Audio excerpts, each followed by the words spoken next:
დღეს ტერმინი ტრავმა ძალიან დიდ განზოგადებას განიცდის. ადრე ამბობდნენ დავისტრესე, ახლა ამბობენ დავიტრამვე. ყველაზე მთავარი ტრავმა დაბადების ტრავმა, ადამიანი როცა იბადება, სუბიექტი ერთი და იგივე ფინალურობის წინაშეა. რის გამოც ჩნდება განცდა ადამიანთან, რომ ალბათ ეს ჩემი ბედია, ასეთი ბედი მაქვს, უბედური. ლაკანს აქვს ესეთი მაგალითი, ერთ-ერთ მის პაციენტს ჰქონდა ესეთი ისტერიული ხელის ჰემიპლეგია, ძალიან ხშირად დაბურჟება, მუდმივად პრობლემა ამ ხელის. ეს პაციენტი იყო მაგრების ქვეყნებიდან, მამამისი რომელიც იყო ჩინოვნიკი, მან გაიგონა რომ მამამისმა ბევრი ფული მოიპარა, ეგეთ კაცს ხელს უნდა აჭრიდნენ. ეს მისი ვაჟი, როგორც მემკვიდრე მამის სირცხვილის ფუნქცია მოშლილი აქვს თავის ხელს. კოლექტიურ ტრავმას რა განსაზღვრავს, რა არის კოლექტიური ტრავმა? მე მახსოვს 2008-ში როცა დაიწყო დაბომბვა ჩვენი სოფლების, რა თქმა უნდა, ეს იყო სტრესი. და მე მახსოვს მანქანაში ვიყავი რადიოს უსმენდი და მაშინ ქვეყნის პრეზიდენტი გამოვიდა და თქვა რომ ქვეყანაში ვაცხადებთ საომარ მდგომარეობას. მაშინ ვიგრძენი თუ რამდენად გადაერთო ჩემი ფსიქიკური აპარატი, ესე თქვა თვითშენახვის, გადარჩენის რეჟიმზე. სიზმარი რა არის? სიზმარი გარკვეული ჩემი გამოცდილებების, ბავშვობის იქნება ეს თუ სხვა, გადამუშავებას ახდენს. ძილში იჭრება მატრამვირებელი სცენა იმ აფექტებით, რომელი აფექტებითაც მე ის რეალობაში მაქვს განცდილი ოდესღაც. და ნებისმიერი ტრავმატიზმი სუბიექტს აბრუნებს აბსოლუტური უმწეობის მდგომარეობაში. ტრავმატიზმის დიდი პროგრესი ნიშნავს იმას, რომ ადამიანი ამბობს, რომ აი რაც მე შვილი გარდამეცვალა, იმის მერე აღარ დამიკრავს ფორტეპიანოს. და დღეს პირველად ვაკეთე ეს. განკურნება. ესეთი ტერმინი არსებობს? ტრავმის განკურნება?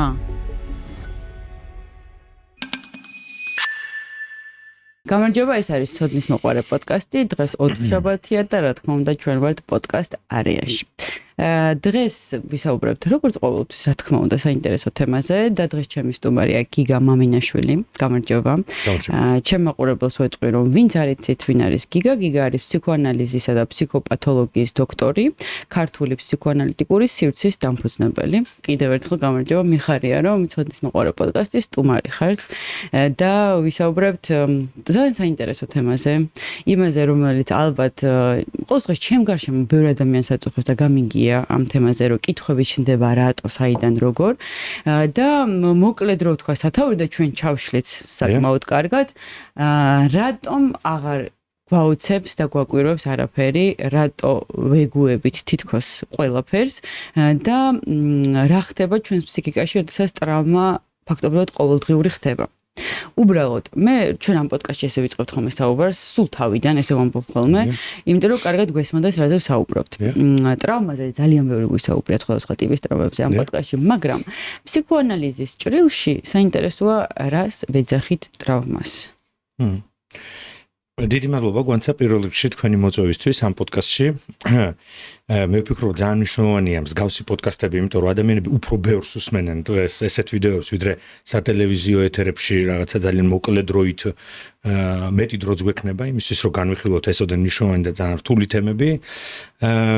თქვენ მე მკითხეთ თუ რას ნიშნავს ტრავმატიზმი ფსიქოანალიზში. საერთოდ დღეს ბევრს საუბრობენ ტრავმაზე, ეს ძალიან პოპულარულია, ხშირად ლაპარაკობენ პოსტტრავმატულ სტრესულ აშლილობაზე, თუმცა ტერმინი სტრესი ხშირად არ არის ხოლმე ძალიან შესაბამისობაში მოსული ტრავმის ფსიქოპათოლოგიასთან და მინდა გითხრათ, რომ ზიგმუნდ ფროიდი იყო პირველი თავის მოსწავლეებთან, შანდორ ფერენცისთან, კარლ აბრაჰამთან და სხვებთან ერთად, რომლებმაც აღწერეს ტრავმატიზმის კლინიკა და პირველად სცადეს პირველი მსოფლიო ომის დროს და ინდუსტრიალიზაციის ეპოქაში, პირველად სცადეს ტრავმის ცნების კონცეპტუალიზაცია, თეორეტიზაცია და პირველად წააწყდნენ იმ დაბრკოლებებს სუბიექტებთან, რომლებსაც შეიძლება ჩვენ უწოდოთ ტრავმირებულნი ან რომლებსაც შეიძლება ჰქონდეთ ძველი ტერმინი რო გამოიყენოთ ტრავმატული ნევროზი ან პოსტტრავმატული სტრესული აშლილობა თუ გნებავთ, რომელსაც აქვს სიმპტომატიკის ძალიან ისეთი დამახასიათებელი ნიშნები.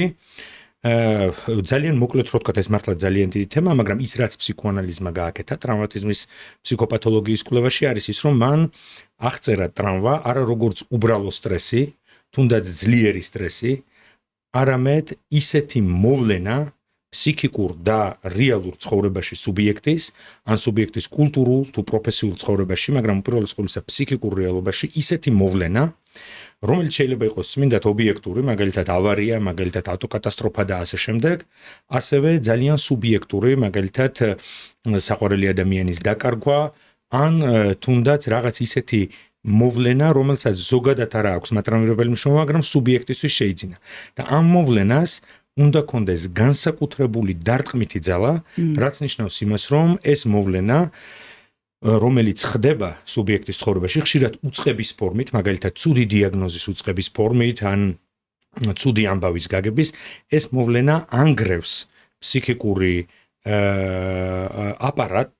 აპარატის ყველა დაცვით, ასე ვთქვათ, ფენას, იჭრება ფსიქიკურ ცხოვრებაში და ახდენს ღრმა დეზორგანიზაციას ისე, რომ სუბიექტი, ინდივიდი, რომელიც არის ტრავმის სუბიექტი, რომელიც განიცდის ამ ტრავმას, არ იყო მზად, ან ვერ მოასწრო წმინდად დროითი გაგებით, წმინდად ქრონოლოგიური გაგებით, ვერ მოასწრო ფსიქიკურმა აპარატმა, ფსიქიკურმა, ასე ვთქვათ, სხეულმა მობილიზება იმ დაცვის მექანიზმების, რომლითაც ჩვენ როგორც წესი უმკლავდებით ტრავმას. უпростоრად, რომლითაც ჩვენ თავს ვიცავთ ტრავმატიზაციისგან. ესე იგი, ეს არის ესეთი ბრუტალური უკიდურესად ძალადობრივი შეჭრა ფსიქიკურ ცხოვრებაში რაღაცის, რაც ყველაზე მნიშვნელოვანია, არ ექვემდებარება ენას, ესე იგი, ენით გამოუთქმელია თავზარი, რომლის დროსაც სუბიექტი განიცდის ტრავმატიზაციას, ამიტომაც ფროიდი არ საუბრობს შფოთვაზე, ტრავმის დროს, ის არ საუბრობს პანიკაზეც კი, არამედ ეს არის ერთგვარი თავზარდამცემი მომენტი, როდესაც მოვლენა ფსიქიკურ აპარატში, რო წარმოვიდგინოთ ერთგვარი ენერგეტიკული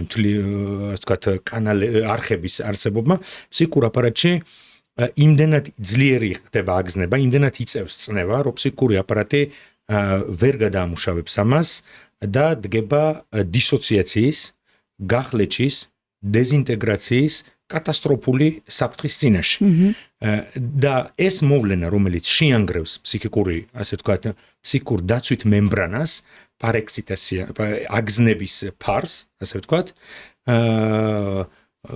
არ სიმბოლიზირდება, არ ექვემდებარება აღწერას, ენობრივ ფორმებს გადამუშავების, იმიტომ რომ ადამიანთან ენა არის მთავარი ინსტრუმენტი, რომლითაც ჩვენ შეგვიძლია ვილაპარაკოთ ჩვენ ტანჯვაზე და განცდილ ფსიქიკურ კატასტროფებზე და არ ექვემდებარება მეტაფორიზაციას და სიმბოლიზაციას, ანუ ყველაფერს, რაც ადამიანურია ადამიანშია, ადამიანურია ის, რომ ნებისმიერი გამოცდილება, რაც არ უნდა მძიმე იყოს ის, შეიძლება ამ გამოცდილებისგან მე შევქნა სუბლიმატორული პროდუქტები, შეიძლება ეს გარდავქნა გარკვეულ ნაწერებში, გარკვეულ თხრობად, ფაქციო თხრობად, ამიტომ ტრავმის თხრობა ხშირ შემთხვევაში შეუძლებელია განსაკუთრებით გადმოცემა იმ ზღვა აფექტური მუხტის, რომელიც ანგრევს ფსიქიკურ სხეულს.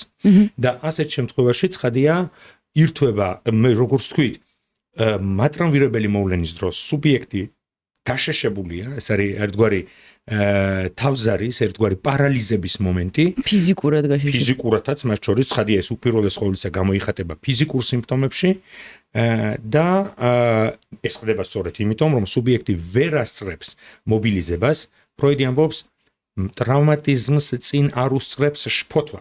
შფოთვა არის ის მდგომარეობა, რომელიც არის განგაშის ზარი იმისთვის, რომ მობილიზდეს სუბიექტი, ისევე როგორც მაგალითად ორგანიზაცია, თუ თქვენ ხართ მრავალსართულიან კორპუსში მუშაობ და იქ გაჩნდა ხანძარი, ირთვება განგაშის ზარი, იქამდე ვიდრე კატასტროფა მოხდებოდეს, რომ თქვენ შეძლოთ გაქცევა, თავის დაცვა, ან შეხვდეთ ამ საფრთხეს, ან გაექცეთ მას. ფროიდი ამას ვერ ასწრებს სუბიექტი, გარკვეული თვალსაზრისით მოვლენას მე ვყლაპავ, იქამდე ვიდრე გავიგე საერთოდ რა მოხდა. ამიტომ ამ სუბიექტი მე ვერც კი გავიგე, ვერ გავიაზრე რა მოხდა და ეს იყო სრული ტრავმატული შოკის შემდეგ, ცხადია ხშირად ვითარდება ისეთი ალექსითიმიური მდგომარეობა, ფრიგიდიზმი ერთგვარი ემოციური სისადავე, მაგრამ ტრავმირებელ მოვლენას თან მიაქვს ჩემი აფექტური, ჩემი ფსიქიკური ცხოვრების დიდი ნაწილი, ჩემი შემოქმედებითი კრეატიული პოტენციალის დიდი ნაწილი თან. ამიტომ მძიმე ტრავმატიზმი არის მძიმე ფსიქიკური მოვლენა სუბიექტის ცხოვრებაში და იმისთვის, რომ ეს მოვლენა მოხდეს, საჭიროა გარკვეული პირობები. ერთის მხრივ უნდა იყოს მოვლენა, რომელსაც ჩემთვის ექნება მატრამვირებელი ძალა და უნდა იყოს გარკვეული კონსტიტუციური ფაქტორები, ანუ მაგალითად ჩვენ გვაქვს მაგიდაზე ჭიქა, ეს ერთი ჭიქა რო გადმოვარდეს ამ სიმაღლიდან, საერთოდ არაფერი მოუვა, მეორე გაიბზარება, რაც არის ტრავმატიზმი და მესამე დაიმსხვრევა, რაც არის ფსიქოზი, მაგალითად, ფსიქიკური დისოციაცია. კონსტიტუციური ფაქტორები, მოვლენა როგორც ასეთი, მაგრამ მხოლოდ მოვლენას ვერ დაეყრდნობა ტრავმატიზმის ფსიქოპათოლოგია, როგორც ეს ხდება ამერიკულ ფსიქიატრიაში, ვთქვათ, და ამავე დროს უნდა არსებობდეს გარკვეული ტრავმატიზმი, ადრეული ტრავმა, ის რასაც ჩვენ ვწოდებთ ბავშვობის ტრამვებს, რომლებმაც უნდა შექმნან გარკვეული მოწყვლადი ზონა ჩემ ფსიქიკურ ცხოვრებაში, ერთგვარი ინაქტიურ მდგომარეობაში არსებული ბომბი, რომელიც მუდმივად ელოდება მომავალში ახალ მატრამვირებელ მოვლენას და ეს ახალი მატრამვირებელი მოვლენა ეს შეიძლება იყოს ბავშვის გაჩენა, მაგალითად, ქალისთვის ან მამად გახდომა, მამაკაცისთვის ან დანაკარგი, ან სამსახურის დაკარგვა, ან ომი და ასე შემდეგ. ეს ახალი მატრამვირებელი მოვლენა, რომელიც აქტუალურ დროში მიმდინარეობს, გარკვეული თვალსაზრისით პოვებს გამოძახილს და ეკოს პირველად ტრამვაში, რომელიც არის ჩემი სუსტი წერტილი და როგორც ქართულ ენაში ამბობენ, სადაც ვიწროა იქ გაწყდეს. ანუ ამ მომენტში მე ამას ვპასუხობ ტრამვით. ანუ ნარცისტული მონტაჟის, ლიბიდინალური მონტაჟის სრული ჩამოშლით. და ეს ჩამოშლა არის ის, რასაც ჩვენ ვეწოდებთ ტრამას.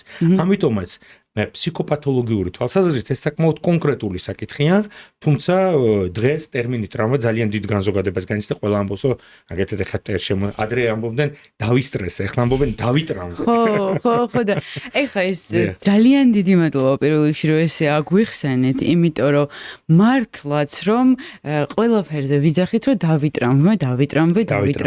ეს ტრამვა გახდა აი როგორც თითი პატარაზე გავიკაწრე, თითქოს აი ყველაფერში მაგას ბოდიში და ვტენით ამ ტრაუმას და რეალურად თქვენ ახსენეთ ერთი მომენტი, რამაც აი ძალიან ჩამიტოვა ფიქრი, რომ მე ესე იგი ვერ ვხვდები ამას წინასწარ შფოთვა არ გამაჩნია სანამ მოხდება ტრაუმული ისხდება სწრაფად ტრაუმა არის ერთგვარი ცხოვრებისეულ მაგალითებს მოწმენდილსაზე მეხივით გავდა მეხი არის რაღაცა რასაც თქვენ ვერ გაუსწრებთ წინ დროში ვერც ერთი ფსიქიკური აქტით მობილიზაციით ანუ წინასწარ ვერ გამოსაზღვრავ რომ რაღაცა მაგრამ აი მაგალითად ომი იწყება ამაზე ინფორმაცია რომ მოდის მე ხო შფოთი მაქვს წინასწარ. ანუ ეს უკვე ტრაუმა აღარ არის? არა, ეს არის სტრესული მდგომარეობა, სადაც მე ვინაცვლებ ფუნქციონირების და ფსიქიკური ცხოვრების სხვა რეჟიმში. სხვათა შორის ძალიან მნიშვნელოვანია ომი ახსენეთ თქვენ, ეს სიმბოლური აქტი ქვეყანაში საომარი მდგომარეობის გამოცხადების. პოდკასტში შეიძლება პირად გამოცდილებებზე ცოტა ვილაპარაკოთ, ეს თანაშაული არ არის. მე მახსოვს 2008-ში როცა დაიწყო დაბომბვა ჩვენი სოფლების სამაჩაბლოში და იქ ოსეთში და იყო რა თქმა უნდა ეს იყო სტრესი და ეს იყო მძიმე მოვლენები ყველანს ჰქონდა შფოთვა ბუნებრივი რეაქციები ბევრს და მე მახსოვს მანქანაში ვიყავი რადიოს უსმენდი და მაშინ ქვეყნის პრეზიდენტი გამოვიდა და თქვა რომ ქვეყანაში ვაცხადებთ საომარ მდგომარეობას და ის მომენტი, რომ ქვეყანაში ვაცხადებთ საომარ მდგომარეობას, მაშინ ვიგრძენი თუ რამდენად გადაერთო ჩემი ფსიქიკური აპარატი, ესე თქვა თვითშენახვის, გადარჩენის რეჟიმზე, მაგალითად პირველი რეაქცია იყო, რომ მანქანის საწვავის ავზი შევავსე ბოლომდე, არჩი ჩემ ოჯახში რაღაც საკვები მოიმარაგეს და ასე შემდეგ. ასეთ შემთხვევაში ცხადია, ჩვენ საქმე გვაქვს მდგომარეობასთან, რომელსაც შეიძლება უწოდოთ მანიაკალური მდგომარეობა. მანიაკალური მდგომარეობა ესეთი მდგომარეობა, რომელიც გულისხმობს აგზნების მდგომარეობას, ადამიანები აგზნებულნი არიან, ისინი უფრო ბევრს ლაპარაკობენ, როცა საომარი მდგომარეობა, ბევრ ინფორმაციას ცვლიან ერთმანეთში, ცოტას ზინავთ, თითქმის არ ჭამენ, მადას თითქმის ყველა კარგავს. ან პირიქით შეიძლება ვეჭამენ? შეიძლება ხო ბულიმიური ეპიზოდიც ახლდეს ამასთან და გარკვეული თვალსაზრისით ეს მანიაკალური აღტკინება არის ის მდგომარეობა, რომელიც მე მამზადებს, რომ შევხვდე ომს ამა თუ იმ ფორმით და ასე შემდეგ, ხო? მეორე ცხადია არსებობს სხვა პოზიციაც ომის მიმართ, ეს არის ისტერიული პოზიცია, როდესაც მე ვახდენ ომის იდეალიზაციას, გმირების, ვარ აი ამ დისკურსში, საომარ დისკურსში, მხედრულ დისკურსშია ეს ისტერიული, აგრეთვე ეს ის რეაქციები, რომლებიც საჭიროა იმისთვის რომ კოლექტივი გადარჩეს ფსიქიკურად და ცხადია არსებობს რა თქმა უნდა ომთან დაკავშირებით მე ამაზე სტატია მქონდა დამტოხები ამას ქვია პარანოიული რეაქცია რაც გულისხმობს იმას რომ ომი დაიწყო ამან იმან მაგალითად და რა თქმა უნდა ყველაზე საშინელი არის რეაქცია ომზე ეს არის ტრავმატიზმი ფსიქიკური ტრავმა როდესაც ომი მოდის ჩემთან და ის თამაშდება ჩემ თვალწინ ჩემი ცხოვრების ჩემი ოჯახის ჩემი საზოგადოების რეალურ სცენაზე როცა ომი ხდება რეალურია. ან მე ვარ ჩართული, ესე ვთქვათ, რაღაცა ფორმით ამაში. ჩემი სხეული არის ჩართული. ჩემი სხეული არის ჩართული როგორც რაღაცა, რაც უშუალოდ მე მეხება.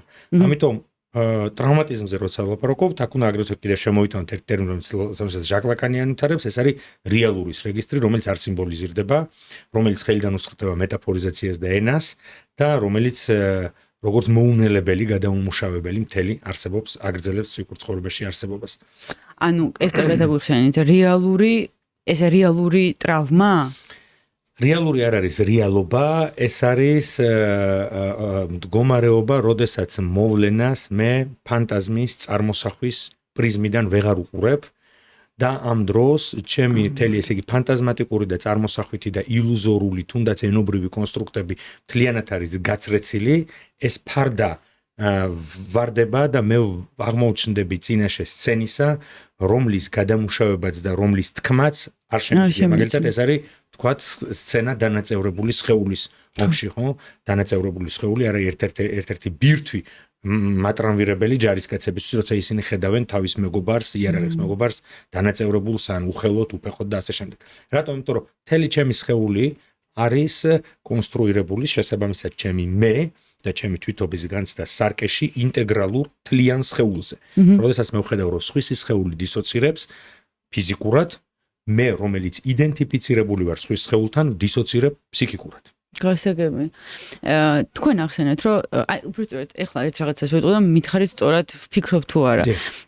ბავშვობის ტრავმები ამიტომ არის ყველაზე ტრავმული, ესე ვთქვათ, და ყველაზე მეტად ჩაბეჭდილი ფსიქიკაში, რომ მაშინ ჩვენ ბავშვობაში თავდაცვის ფსიქიკის თავდაცვის უნარი არ გვაქვს, არ ვიცით, ანუ ყველაფერი ახალია.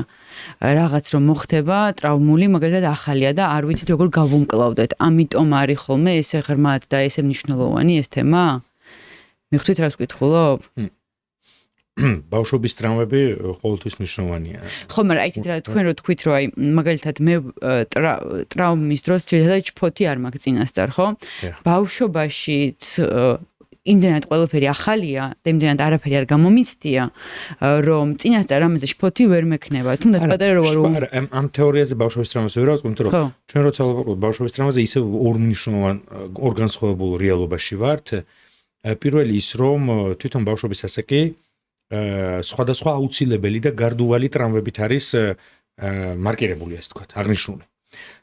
პირველი ეს არის უგნებავთ ყველაზე მთავარი ტრავმა, რომელიც ოტორანკმა იკვლია თავის ადრეულ ძველნაშრომშია, ეს ძველნაშრომია, ქვია დაბადების ტრავმა, ადამიანი როცა იბადება, როდესაც მასზე ზემოქმედებს ჰაერის წნევა, ჟანგბადი და ამ შემდეგ ის კარგავს იმ 60-ისებურ, ჩვენ დღეს ვიცით რომ უსახყოფის პერიოდი არც თუ ჰარმონიული არის, იქაც კონფლიქტებია პლაცენტასთან და ასე შემდეგ და ასე ბავშვი დაკავებული არის იქ ბევრი საქმით, მაგრამ ყოველ შემთხვევაში დაბადება არის ტრავმატიზმი.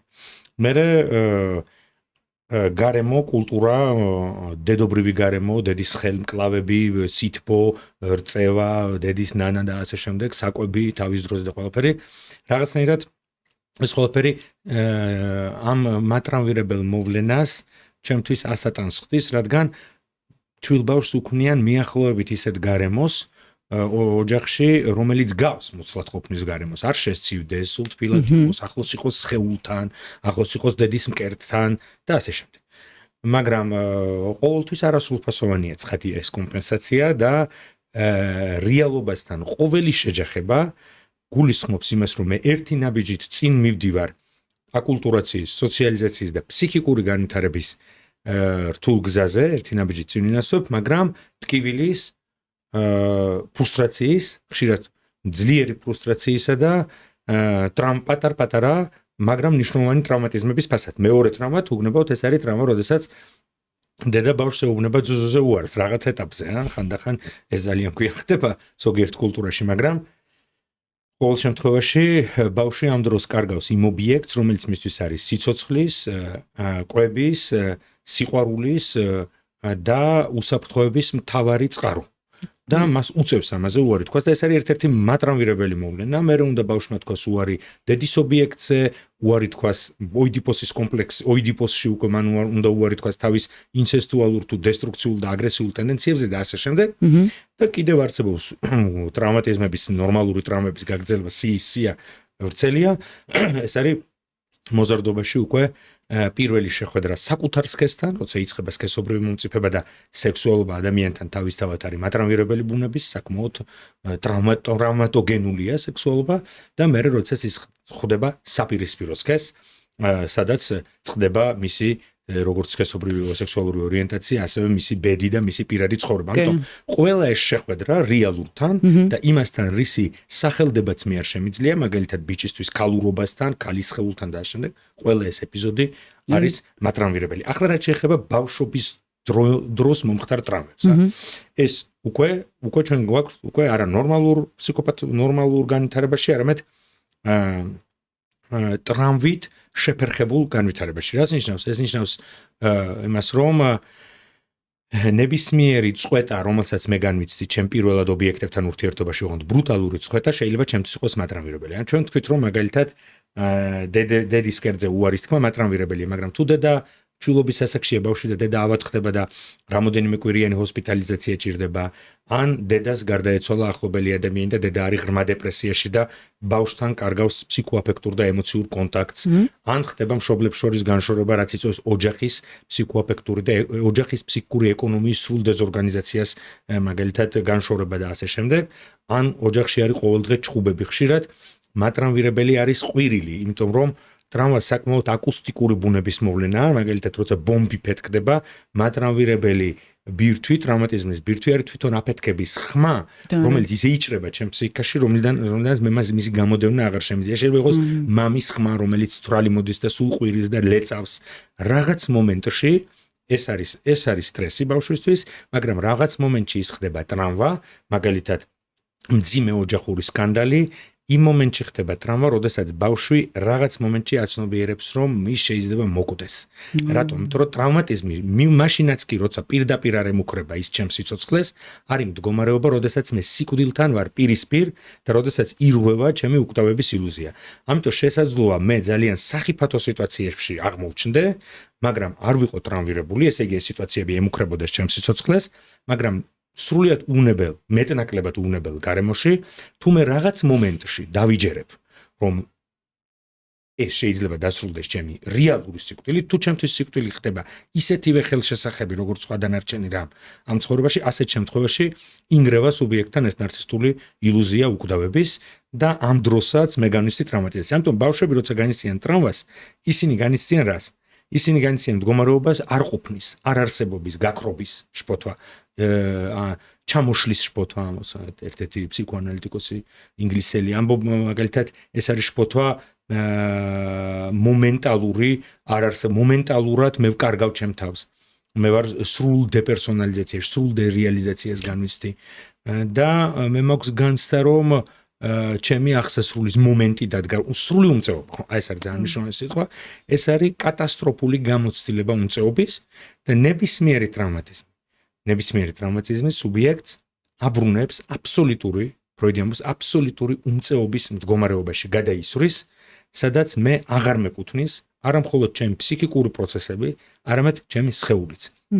ამიტომ სხეულის საკითხი ტრამვაში წამყვანია, იმიტომ რომ სხეულის მისის მთლიანობა კარგავს სხეული მთლიანობას, დისოციაციური შფოთვის კვალობაზე და დეზინტეგრაციული შფოთვების კვალობაზე და ამიტომაც არის რომ პოსტტრაუმატულია ესეთი სიმპტომები, რომელიც ბადაღებული დღეს ვისაც ოდნავ შფოთოს ყველა ამბობს მე პოსტტრაუმატული ის მაქვს, ეს კიდე ძალიან კომერციული, ასე ვთქვათ, სიმპტომო კომპლექსია, მაგრამ ყოველ შემთხვევაში ნამდვილი ტრაუმატიზაციის შემდეგ სუბიექტს აქვს ისეთი სიმპტომები, როგორც არის სხეულებრივი სიმპტომები, ოფლიანობა, ციებ-ცხელების განცდა, უძილობა, მუდმივი შინაგანი კანკალის, შინაგანი ტრემორის განცდა, გენერალიზებული შფოთვა, მაგრამ შფოთვა, რომელიც აღარ არის ფსიქიზირებული, ანუ ფსიქიკაში აღარ არის კარგად წარმოდგენილი შფოთვა, რას გულისხმობს, ესე იგი ძალიან სომატურად განიცდება. სომატოფორმული სიმპტომებით არის დახუნძნული პოსტტრაუმატული სტრესის სინდრომი. ანუ რო იძახიან ხოლმე რომ ტრავმა სხეულში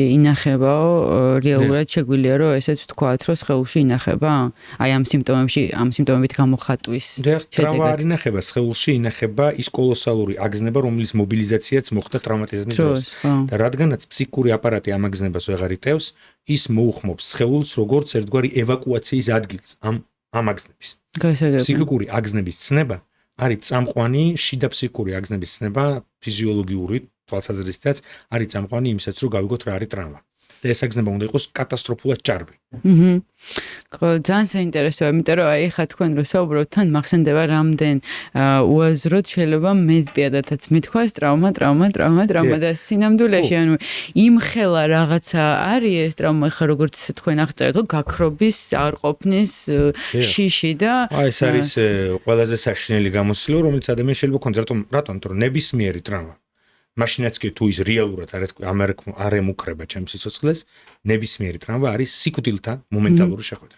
ხო, მე შეიძლება რეალურად არ მემუქრებოდეს, მაგრამ მე ჩემს წარმოსახვაში მემუქრებოდეს და მაინც დავიტრამბო, ხო? ხო, ეგრე. კი ბატონო, და ამ შემთხვევაში მოდით რა გეტყვით, თქვენ ჩემს წარმოსახვაში მემუქრებოდეს, ამიტომ ტრავმა როცა ვაკეთებ ფსიქიკურ ტრავმაზე, ტრავმა ყოველთვის ფსიქიკურია. ეს გულისხმობს იმას, რომ რაღაც მოვლენა ჩემს მიერ არის შეფასებული როგორც, მაგრამ მეორეს მხრივ რეალური როცა ტრავმატიზმი, როცა მაგალითად ადგილი აქვს წამებას, როცა ადგილი აქვს იმას, რომ ადამიანი დატყვევებული, დაბმული, სრული უმწეობის მდგომარეობა, ასეთ შემთხვევაში ცხადია დაცვის მექანიზმები კიდევ უფრო მასიურია, კიდევ უფრო ძვირი უჯდება ფსიქიკურ ფსიქიკას, ესე იგი. რა შეიძლება მოხდეს მაგდროს? მაგალითად გახლეჩა, მაგალითად, როდესაც სუბიექტი ტოვებს საკუთარ სხეულს, არა ამ სიტყვის რაღაცა ეზოთერული გაგებით, არამედ ის რომ სხეული, რომელიც განიცდის აუტანელ ტკივილს, ამ სხეულთან მე დისოცირდები, ეს აღარ არის ჩემი სხეულია.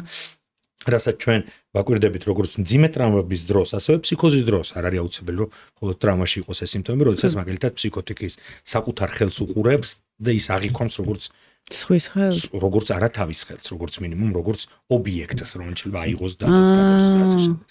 ამიტომ შეიძლება რატომ მაგდროს უკეთესად გეტყვი, მაგდროს აი გრძნობს, აი რო ჩაირტყას, არა, უბრალოდ ეს აგზნება, ეს შოკი ფსიქიკურ აპარატამდე ვეღარ აღწევს, იმიტომ რომ მოხდა რახან შემოვარდა ტრავმა, ესე იგი უკვე ჩემ ფსიქიკურ სცენაზეა, ეს რაღაცა მონსტრი შიგნით უკვე ბორგავს, მე ესე იგი როგორც ვთქვა, ჩემ ფსიქიკურ აპარატს ვიცავ გახლეჩით და გახლეჩა არ არის განდევნა ეს ცნობილი ტერმინია ფსიქოანალიზში, რაც ნიშნავს ცნობიერებიდან მეწნაკლებად ცნობიერი, ან არა ნახევრად ცნობიერი, წინაცნობიერი აზრების, ტენდენციების, იმპულსების, მოგონებებისა თუ გამოცდილების განდევნას არაცნობიერში. დავიწყებას, ხო? დავიწყებას, კარგი გაგები, ეს დარაზოს არ არის სრული დავიწყება, მაგრამ ყოველ შემთხვევაში მე როგორც ცნობიერმა სუბიექტმა აღარ ვიცი მათი არსებობის შესახებ და ეს ჩემ ცხოვრებას ყოველდღიურად არ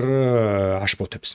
მაგრამ როდესაც და ცხადია განდევნილი ყოველთვის ბრუნდება სხვადასხვა ფორმით, სიმპტომში, სიზმარში, წამოწდენაში, შემოქმედებაში, მე ყოველთვის მეტნაკლებად ვლაპარაკობ იმაზე, რაც არის განდევნილი. არ ვამბობ იმას, რაც განდევნილია, მაგრამ სულ ამაზე ვლაპარაკობ. მაგრამ ესეთი კეთილი დასასრული არ აქვს ტრავმატიზმს, ხო? თუმცა რატომ განდევნა არის მთავარი პათოგენური დაცვის მექანიზმი, რომელიც წარმოქმნის ნევროზს, მაგალითად ფობიას, ისტერიას, ობსესიურ-კომპულსიურ აშლილობებს და ასე. მაგრამ ტრავმატიზმის დროს საქმე ეხება და ეს სხვა შორის ფერენცი მაღწერა საუკეთესოდ საქმე ეხება გახლეჩას. გახლეჩას არა ცნობიერი სისტემიდან გადასვლა რაღაცა არაცნობიერ სისტემაში. არამედ ეგოს დონეზე მე იხლიჩება ორ ნაწილად. და მატრამვირებელი გამოცდილება, როგორც არაასიმილირებადი, არაინტეგრირებადი გარკვეული მოვლენა მთელი ინახება გახლეჩილ ნაწილში. ეგოს გახლეჩილ ნაწილში ხდება კონსერვაცია. ეს არის არა განდევნა, არამედ გახლეჩა, ესე იგი თვით დასახიჩრების ფსიქიკური აქტი.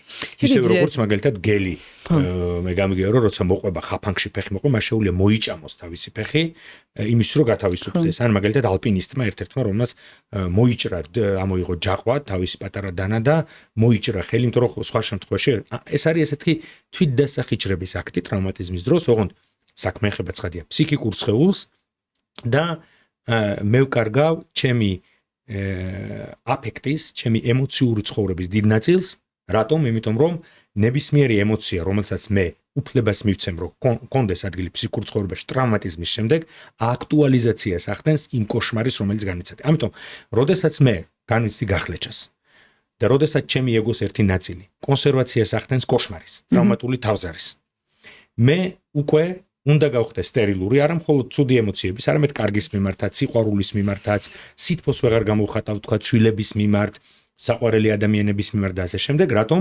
იმიტომ რომ ეს ანესთეზია, ზოგადი ანესთეზია, აფექტური ანესთეზია იცავს კონსერვირებულ ნაწილს, აქტუალიზაციისაგან ნებისმიერ ემოციას თუ შევუშვებ, სიყვარულო ემოციები ექნება ეს თუ აგრესია თუ სხვა, ასეთ შემთხვევაში ისევ ვდგები ტრავმატული მოვლენის წინაშე და მთელი პრობლემა ტრავმატიზაციის როცა ვთქვი რომ მატრამვირებელი მოვლენა არ მეტაფორიზირდება და არ სიმბოლიზირდება, ანუ არ გადამუშავდება, ეს ნიშნავს იმას რომ შემოჭრის სახით ფლეშბექს რასაც ეძახიან თქვა და ესეც ძალიან კომერციალიზირებული ტრიგერს რასაც ეძახიან ტრიგერი მაგათ დავტრიგერდი ნუ ეხლა ესე ძალიან განზოგადებული ხარ ვერტო ესე გააკეთე დავტრიგერდი ნუ ეხლა რა თქმა უნდა ყველა სტიმულზე რეაქცია არ ნიშნავს რომ მაგრამ რა არის ეს რომ რაღაც მოვლენები ტრავმატიზმის შემდეგ ეხება ჩემ ტრავმატულ პირთვს გახლეჩილ ნაწილში ამიტომ მე ამ მოვლენებს თავს ვარიდებ როგორც ფობიური სუბიექტი ან საერთოდ მათზე არ მაქვს არავითარი ემოციური რეაქცია.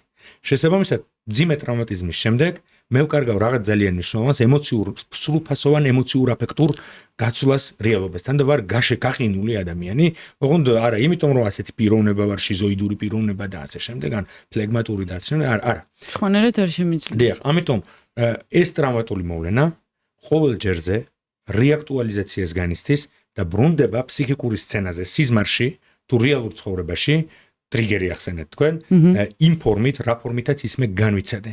ანუ, როდესაც მაგალითად ლაბარაკია ტრავმატულ სიზმრებზე, მე სიზმარს კი არ ვხედავ ამ დროს, და სიზმარი რა არის? სიზმარი გარკვეული ჩემი გამოცდილებების, ბავშვობის იქნება ეს თუ სხვა, თუნდაც დღის გამოცდილებების გადამუშავებას ახდენს. გადამუშავება ნიშნავს იმას, რომ მე ვხედავ სიზმარს, რაც უკვე უკაც მარიცის ეშმაკი მოიტანს, ისე რა არის ეს სიზმარი. იმიტომ რომ გადამუშავებული ფორმით მეძლევა გარკვეული ფსიქიკური პროდუქტი. აი ესეთი სიზმრები მე სიზმარს საერთოდ ვერ ხვდები რა. ხართ ეს რა არის და საერთოდ ფიქრობ რომ თქვენთან არაფერი კავშირი არ აქვს, რაც ყოველთვის საერთოდ კი არა, ვფიქრობ რომ კავშირდება თქვენ. მაგრამ ტრავმატიზმის დროს ძილში მე ვიტყოდი აღარც ვიტყვი სიზმარი, ტერმინს სიზმარი, არამედ ძილში იჭრება მატრამვირებელი სცენა იმ აფექტებით რომელი აფექტებითაც მე ის რეალობაში მაქვს განცდილი ოდესღაც. ეს გავიაზრო, ანუ იჭრება ისევ ძილში ეს მოვლენა. საკმარისია მოდუნდეს ჩემ ფსიქური აპარატი, ცენზურა და სხვა მომობილიზირებელი ასე ვთქვათ მექანიზმები, როდესაც მე ვეღარ და ის ნაწილი, გახლეჩილი ნაწილი იჭრება სცენას და რაც თავარია მე ვხედავ იმას, რაც გადამხდა. არა გადამუშავებული და მეტაფორიზირებული ფორმით, არამედ იმ ფორმით, რა ფორმითაც მე ის შემემთხვევა და რაც ყველაზე მთავარია, აფექტი არსად წასულა, მე აი ფლეშბექებში ჩვენ ვხედავთ ამას, რომ მე როგორც სუბიექტი ამ აფექტებს განვიცდი ისეთივე, ეს აფექტები ისეთივე ცოცხალია, ისეთივე ინტენსივობის მქონე და ისეთივე დამანგრეველი, როგორიც იყო ტრავმის დროს. და ეს შეიძლება მე ძილში განვიმეორდეს, ხშირ შემთხვევაში ან შეიძლება ღვიძილის პერიოდში. და აი მაგალითად, როდესაც ძლიერი თქვენ ახსენეთ, რომ ძლიერი ტრავმის მერე შეიძლება უძილობა იყოს, ხო? დიახ. და მაგ შემთხვევაში რა ხდება? ანუ არ ამუშავებს გონება ძილში არაფერს? როცა უძილობა არის, თუ ეგეთ თავდაცვა არის, თუ ესე იგი, მაგალითად ფროიდი ამბობდა სიზმარი ძილის დარაჯია. სიზმარი რომ ესიზმრება გარკვეული ტოქსიკური, ხამოდაშე ტოქსიკური ელემენტები იჭრება ჩემს სიზმარი ამის გაუნებელყოფებას ახდენს, გარდაქმნის სიუჟეტად, მაგალითად თქვენ თუ გძინავთ და გესმით ზარის ხმა შეიძლება დაგესიზმროთ, რომ მაგალითად ფროიდის მაგალითია, რომ არის კათოლიკური მსვლელობა და რეკენ ეკლესიის ზარებს და სიზმარში დაგესიზმროთ რაღაც საეკლესიო მსვლელობა, მაშინ როცა უბრალოდ თქვენ ზარზე თქვენ ტელეფონი ზარს რეკავს, ხო? რატომ? იმიტომ რომ თავარია რომ სტიმული გადახლაპოს სიზმარმა, ეს გარე სტიმული იქნება თუ შიდა არაცნობიერი და გადაამუშავოს ის იმის რომ თქვენ გააგრძელოთ ძილი. წინააღმდეგ შემთხვევაში ყოველთვის გაგაღვიძებთ.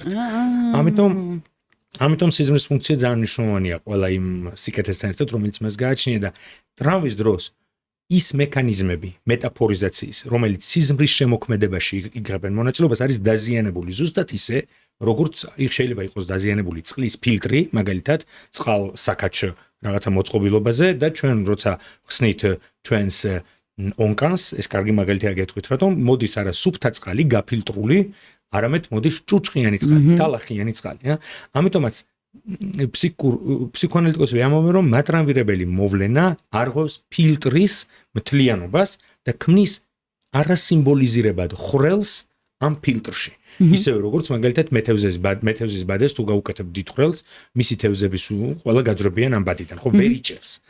ვერ იჭერს ვერც ღამე შიდა ფსიქიკურ აგზნებას და ვერც დღისით გარე სტიმულით მიღებულ აგზნებას. იმიტომ რომ ეს ბადი არის გამჭოლი ნახრეტით დაზიანებული. და აი ამ ნახრეტის ამოვსება და ამის მეტაფორიზაცია და ამის შესაძლებლობა არის ძალიან რთული და ხანგრძლივი ფსიქოანალიტიკური თუ ფსიქოთერაპიული სამუშაო.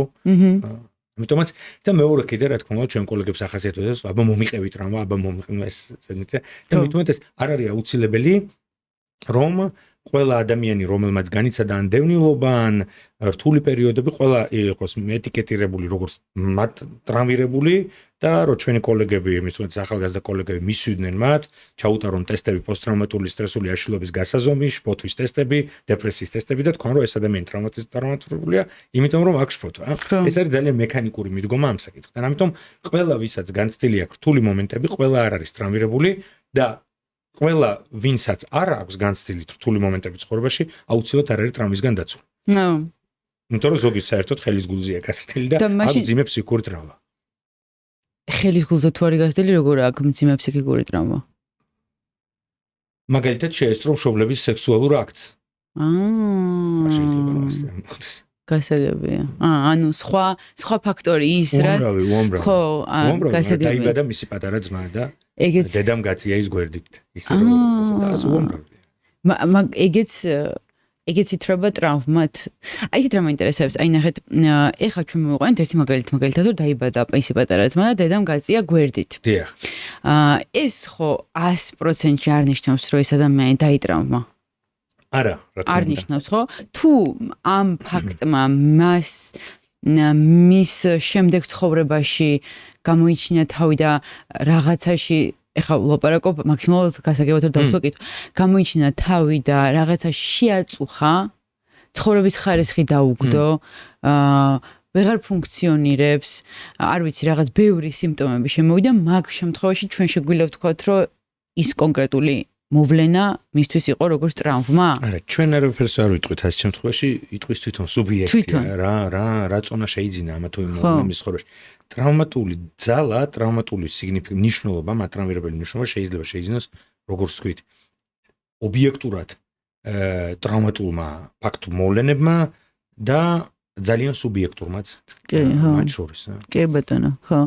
ეს რატო ჩაგეკითხეთ იცით ამდენჯერ, იმიტომ რომ ეხლა თქვენ უბრალოდ ხვდები რამდენად ფრთხილად უნდა გამოვიყენო ეს სიტყვა, რასაც ქვია ტრავმა.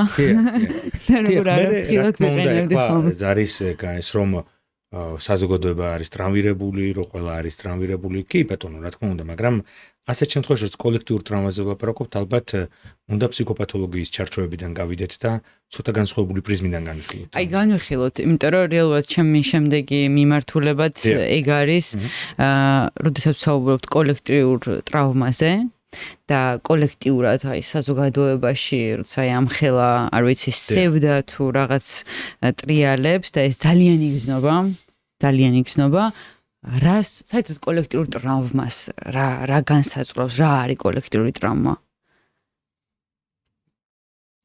წმინდა ფსიქოპათოლოგიური გაგებით ნონსენსია, იმიტომ რომ 5,000 ადამიანი ერთ დღეს შეიძლება შეგვიძლია რომ იყოს ტრავმატიზმის მსხვერპლი. ასეთ შემთხვევაში ჩვენ აღმოჩნდებით სრული და აბსოლუტური დეზორგანიზაციის მდგომარეობაში.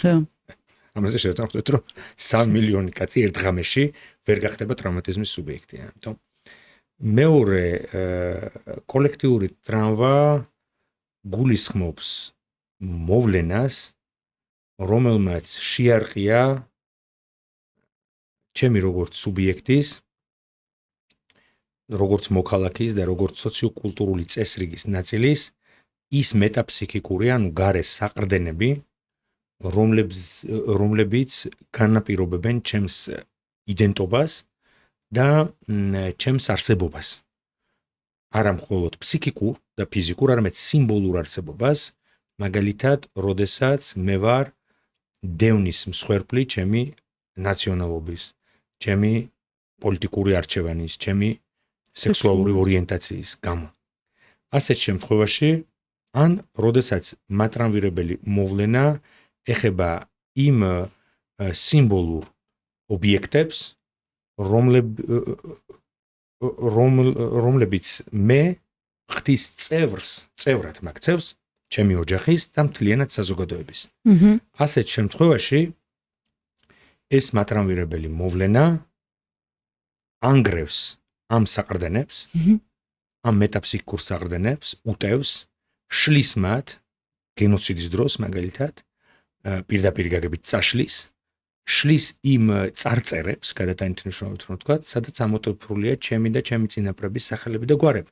მაგალითად, ესეთი კოლექტიური ტრავმა არის, როდესაც დევნილი მოსახლეობა კარგავს თავის სახლს, თავის ოჯახს, თავის წინაპრების მიწაწყალს, საფლავებს, საოჯახო ალბომს, მამას, ომში, წინაპარს და ასე შემდეგ და როდესაც შერყვნილია, შელახულია უხეშად, შეპილწულია, ასე ვთქვათ, ის ობიექტები, რომლებსაც აქვს მაღალი მნიშვნელობა სიმბოლური, ანუ საკრალური ობიექტები, რომლის დესაკრალიზაციის შემთხვევაშიც მე არა როგორც ასე ვთქვათ, ლტოლვის სუბიექტი, რომელსაც რაღაც უნდა და ჩამოერთვა, არამედ როგორც სიმბოლური, გაგებით, ესე იგი, სუბიექტი ვარ თუ შეიძლება ასე ითქვას, დისკვალიფიცირებული იმ კომპონენტების დონეზე, რომლებშიც მე საკუთარ თავს ვხედავ სხვებთან ერთად. როდესაც მე ასეთ შემთხვევაში, ასეთი ტრავმატიზმის დროს მე ვკარგავ სოციალურ კავშირებს, რომელიც მე მქონდა სიმბოლური წესრიგის დონეზე. ჩემი სახელით და გვარით, როგორც ვიღაც, რომელიც არის ვიღაცის ვაჟი, ვიღაცის ბიძაშვილი, ვიღაცის მამა, ვიღაცის დედა, ვიღაცის შვილი და ასე შემდეგ და საბოლოო ჯამში მოქალაქე, რომელიც ცხოვრობს ამ ადამიანის მისამართს. ამიტომ ასეთ შემთხვევაში ტრავმატიზმის აგენტი არის არა გადაბრუნებული მანქანა, ან დაკარგული შეყვარებული, ან დაკარგული სამსახური, ან თქვათ კიდევ მიწისძვრა და ასე შემდეგ. არამედ ტრავმატიზმის აგენტი არის ის, რასაც ფსიქოანალიზში უწოდებენ დიდ სხვას. ანუ ინსტანცია, სხვა ინსტანცია, მაგალითად, სახელმწიფო. მაგალითად, ის ადგილი, სადაც მე ავიღე ჩემი პასპორტი, სადაც მე მაქვს დაბადების მოწმობა და რომელიც უნდა იყოს გარანტი მინიმუმ ჩემი როგორც მოქალაქის უფლებების. როდესაც ასეთი უფლებები არის განადგურებული თავად იმ სახელმწიფოს მიერ და მთავრობის რომელშიც ცხოვრობ, ან სხვა უცხო ძალის მიერ, ასეთ შემთხვევაში მე ვარ ამოგლეჯილი ფესვებიდან სუბიექტი, რომელსაც არავითარი კავშირი სოციალური, კულტურული და ენობრივი და აღარ აქვს სხვებთან, საკუთარ მსგავსებთან, რაც იწვევს ჩემს დეჰუმანიზაციას. დეჰუმანიზაციას, რატომ? იმიტომ რომ მე ადამიანი აღარ ვარ ამ ძალის მიერ, მოაზრებული აღარ ვარ როგორც ადამიანი. ანუ ასეთ შემთხვევაში ეს ტრავმა, რა, ეს ტრავმა გულისხმობს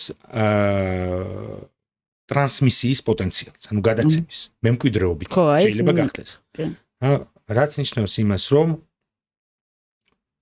მაგალითად, მამა, რომელმაც ყველაფერი დაკარგა და რომელმაც განიცადა დისკვალიფიკაცია და აღმოჩნდა რომელიმე თავშესაფარში, დევნილთა თავშესაფარში, ნაცვლად იმისა, ადგილისა, რომელსაც იწოდებდა თავის სახლს, მე ვარ მემკვიდრე ამ მამის და არც ქონება მერგება მისი მხრიდან, მისგან, არამედ მხოლოდ და მხოლოდ ჩამორთმევის, დისკვალიფიკაციის, დესაკრალიზაციის, შეურაცხყოფის, ღირსებისა და პატივისაყრის გამოცდილება, რომლის დეპოზიტარიც, რომელიც მიმღებიც მე ვარ, იმიტომ რომ ხშირ შემთხვევაში მსგავსი გამოცდილება მშობლებთან, ამ ბებიებთან და ბაბუებთან არ ექვემდებარება თხრობას, არ ექვემდებარება რეკონსტრუქციას, გადამუშავებას ხშირ შემთხვევაში. რატომ არ ექვემდებარება? იმიტომ რომ ნებისმიერი მცდელობა ამის შესაძლოა იყოს განცირული მარცხისთვის, როგორც ვთქვით, ტრავმატიზმს ახასიათებს სწორედ ის, რომ მისი ენაში მოხელთება არის ძნელი. მეორე, იმიტომ რომ ეს დაკავშირებულია კოლოსალურ ტკივილთან და ეს ტკივილი არ არის უბრალოდ რაღაცა ზედმეტი დრამატიზაციისთვის არ ვამბობთ ამას, ეს ტკივილი არის ტკივილი, რომელიც გულისხმობს აუტანლობას, სრულიად აუტანელი ტკივილია, ტკივილთან არის დაკავშირებული და ამაზე არ ლაპარაკობენ ოჯახში. არ ლაპარაკობენ ადამიანები, არ უყვებიან ერთმანეთს. ანუ ეს არ არის გამოცდილება. რატომ? იმიტომ რომ მაგალითად, ბაბუები და ბებიები შვილიშვილებს უზიარებენ გამოცდილებას. ნუ დღეს მსგავსი არაფერი ხდება, მაგრამ თუ თქვათ, რომ ვითომ ასეა. და მშობლები უზიარებენ თავის შვილებს გამოცდილებას. ან გამოცდილების გაზიარება ხდება არა იმით რომ მოდი მე ჩაგირთავ ვიდეოს და გაჩვენებ როგორ იყო ყველაფერი, ამეთ მოგიყვები. და ამ თხრობის დროს მე თვითონ ვარ ის, ვინც გადაამუშავებს ჩემ გამოცდილებას და თქვენ მიიღებთ ამას ისეთი დაღეჭილი ფორმით, რომ მე თქვენ შეძლოთ ამას რაღაცა უქნათ და მაგალითად თქვენი ფსიქიკური ცხოვრების ნაწილად აქციოთ, მაგალითად ფანტაზმი განავითაროთ ამასთან დაკავშირებით, რომ აი ბაბუა ჩემმა ეს გააკეთა როცა ომში იყო და შე. მე გამოცდილების გაზიარება მაშინ შემიძლია, როცა ეს ისე ექვემდებარება თხრობას, სიმბოლიზაციას და ენას, ანუ სხვაგვარად რომ ვთქვათ, როდესაც ის არის ჩაწერილი, რა? ფსიქიკურ ცხოვრებაში. როდესაც ლაპარაკობთ ტრამვაზე, ტრამვა არგანისტის ინსკრიფსიონ, ანუ არგანისტის ჩაწერას. არ არის მოხელთებული ენაში, არ არის სიმბოლიზირებული. შესაბამისად, მატრანვირებელი გამოცდილება ძალიან მკაცრად რომ მიუდგეთ ამ საკითხს, არც არის გამოცდილება. რადგანაც მე მისი გადაცემისა და ტრანსმისიის უნარი არ მაქვს, არამედ მხოლოდ და მხოლოდ ეს შეიძლება გაიპაროს ერთი თაობიდან მეორეს გადაეცეს როგორც სიმპტომი, როგორც ტანჯვა, როგორც ართქმული, და ხშირად ბავშვის სიმპტომი სხვა არაფერი არ არის, თუ არა შობლის გამოუთქმელი, არ ჩაწერილი ტრამვის სიმბოლიზაციის თარგმნის და ჩაწერის პათოლოგიური მცდელობა. ანუ ბავშვის სიმპტომი არის მშობლების ტრავმატიზმის გადამუშავების და სიმბოლიზაციის პათოლოგიური მცდელობა. და თქვენ თქვით, რომ გადაერცევა როგორც სიმპტომი. დიახ. რას ნიშნავს როგორც სიმპტომი? ანუ როგორ, რანაირად, თუ საქციელით, ქმედებით, თუ აი როგორ გადაეცემა, თუ მე არ ვამბობ, არაფერს არ ვიძახი, არ ვიცი. ეს მაგალითად ლაკანს აქვს ესეთი მაგალითი, ერთ-ერთ მის პაციენტს ჰქონდა ესეთი ისტერიული ხელის ჰემიპლეგია, ძალიან ხშირად ხდება დაბუჟება, მუდმივად პრობლემა ამ ხელის, ну, ასე ვთქვათ, ისტერიული კონვერსია მარჯვენა ხელზე. ლაკანი ამბობს, თუ ძალიან დაუდევრად მიუდგებით ამ საკითხს, შეიძლება ვინმე თქვას, რომ საქმე ეხება განდევნილ მასტურბაციულ ტენდენციებს ამ პაციენტთან და ის სასჯელის სახით, ასე ვთქვათ, აი ამ ისტერიულ კონვერსიას ანთებს. სინამდვილეში საქმე ეხება რას? რომ ეს პაციენტი იყო არაბული მაგრების ქვეყნებიდან და მისი მამა, როცა ისწავლიდა სკოლაში, მან გაიგონა, მამამისი რომელიც იყო ჩინოვნიკი, თქვა, რომ მან გაიგონა, რომ მამამისმა ბევრი ფული მოიპარა, ეგეთ კაცს ხელს უნდა აჭრიდნენ. მაგალითად, ნუ ეს ესეთი ემბლემატური მაგალითია და ასეთ შემთხვევაში ეს მისი ვაჟი, როგორც მემკვიდრე მამის სირცხვილის, რომელიც შესახებაც მამას ალბათ არაფერი უთქვამს, ანვითარებს სიმპტომს, რომელიც მხოლოდ სიმბოლურად და მას აქ კიდეც მოკვეთილი ხელი, გარკვეული თვალსაზრისით ხელი, რომელსაც ინჰიბირებული ხელი, ანუ ინჰიბიციას განიცდის, ესე იგი ფუნქცია მოშლილი აქვს თავის ხელს. მაგალითად, როცა ადამიანი ვერ იკავებს რაღაც პოსტს, ვერ აკეთებს რაღაცას ცხოვრებაში, ვერ ამბობს სიტყვას, ყოველთვის ან რაღაცა საქმე ეხება რაღაც განდევნილს, რომელიც მისი როგორც სუბიექტის გამოცდილების ნაწილია, ან მისი მშობლების არაცნობიერთან არის დაკავშირებული და ცხადია ყველაფრისგან შეიძლება დავიცვათ ჩვენი შვილები სიცივისგან, შიმშილისგან და ასე შემდეგ, მაგრამ საკუთარი არაცნობიერისგან მათი დაცვა არის თითქმის შეუძლებელი.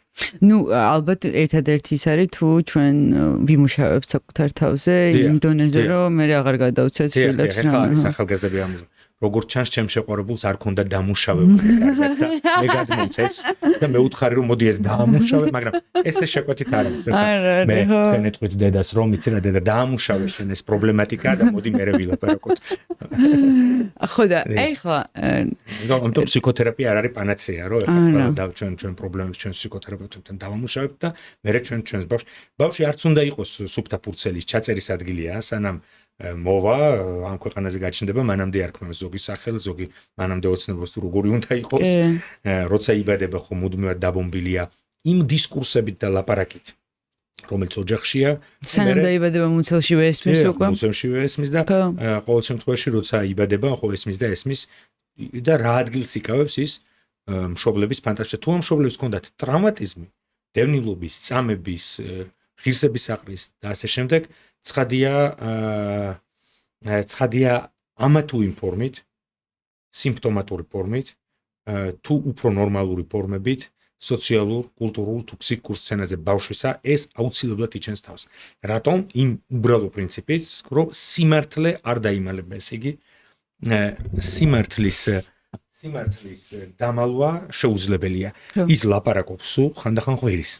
ღვირის სიმპტომი. დიახ, სიმპტომი და ტანჯვა, რა თქმა უნდა. აი ღვირის შემთხვევაში რაც გულისხმობთ? აი როგორ ყვირის? აი მოხდები რომ გადაანილია, მაგრამ ტანჯვის სახით, კონფლიქტების სახით, ჭუბის სახით.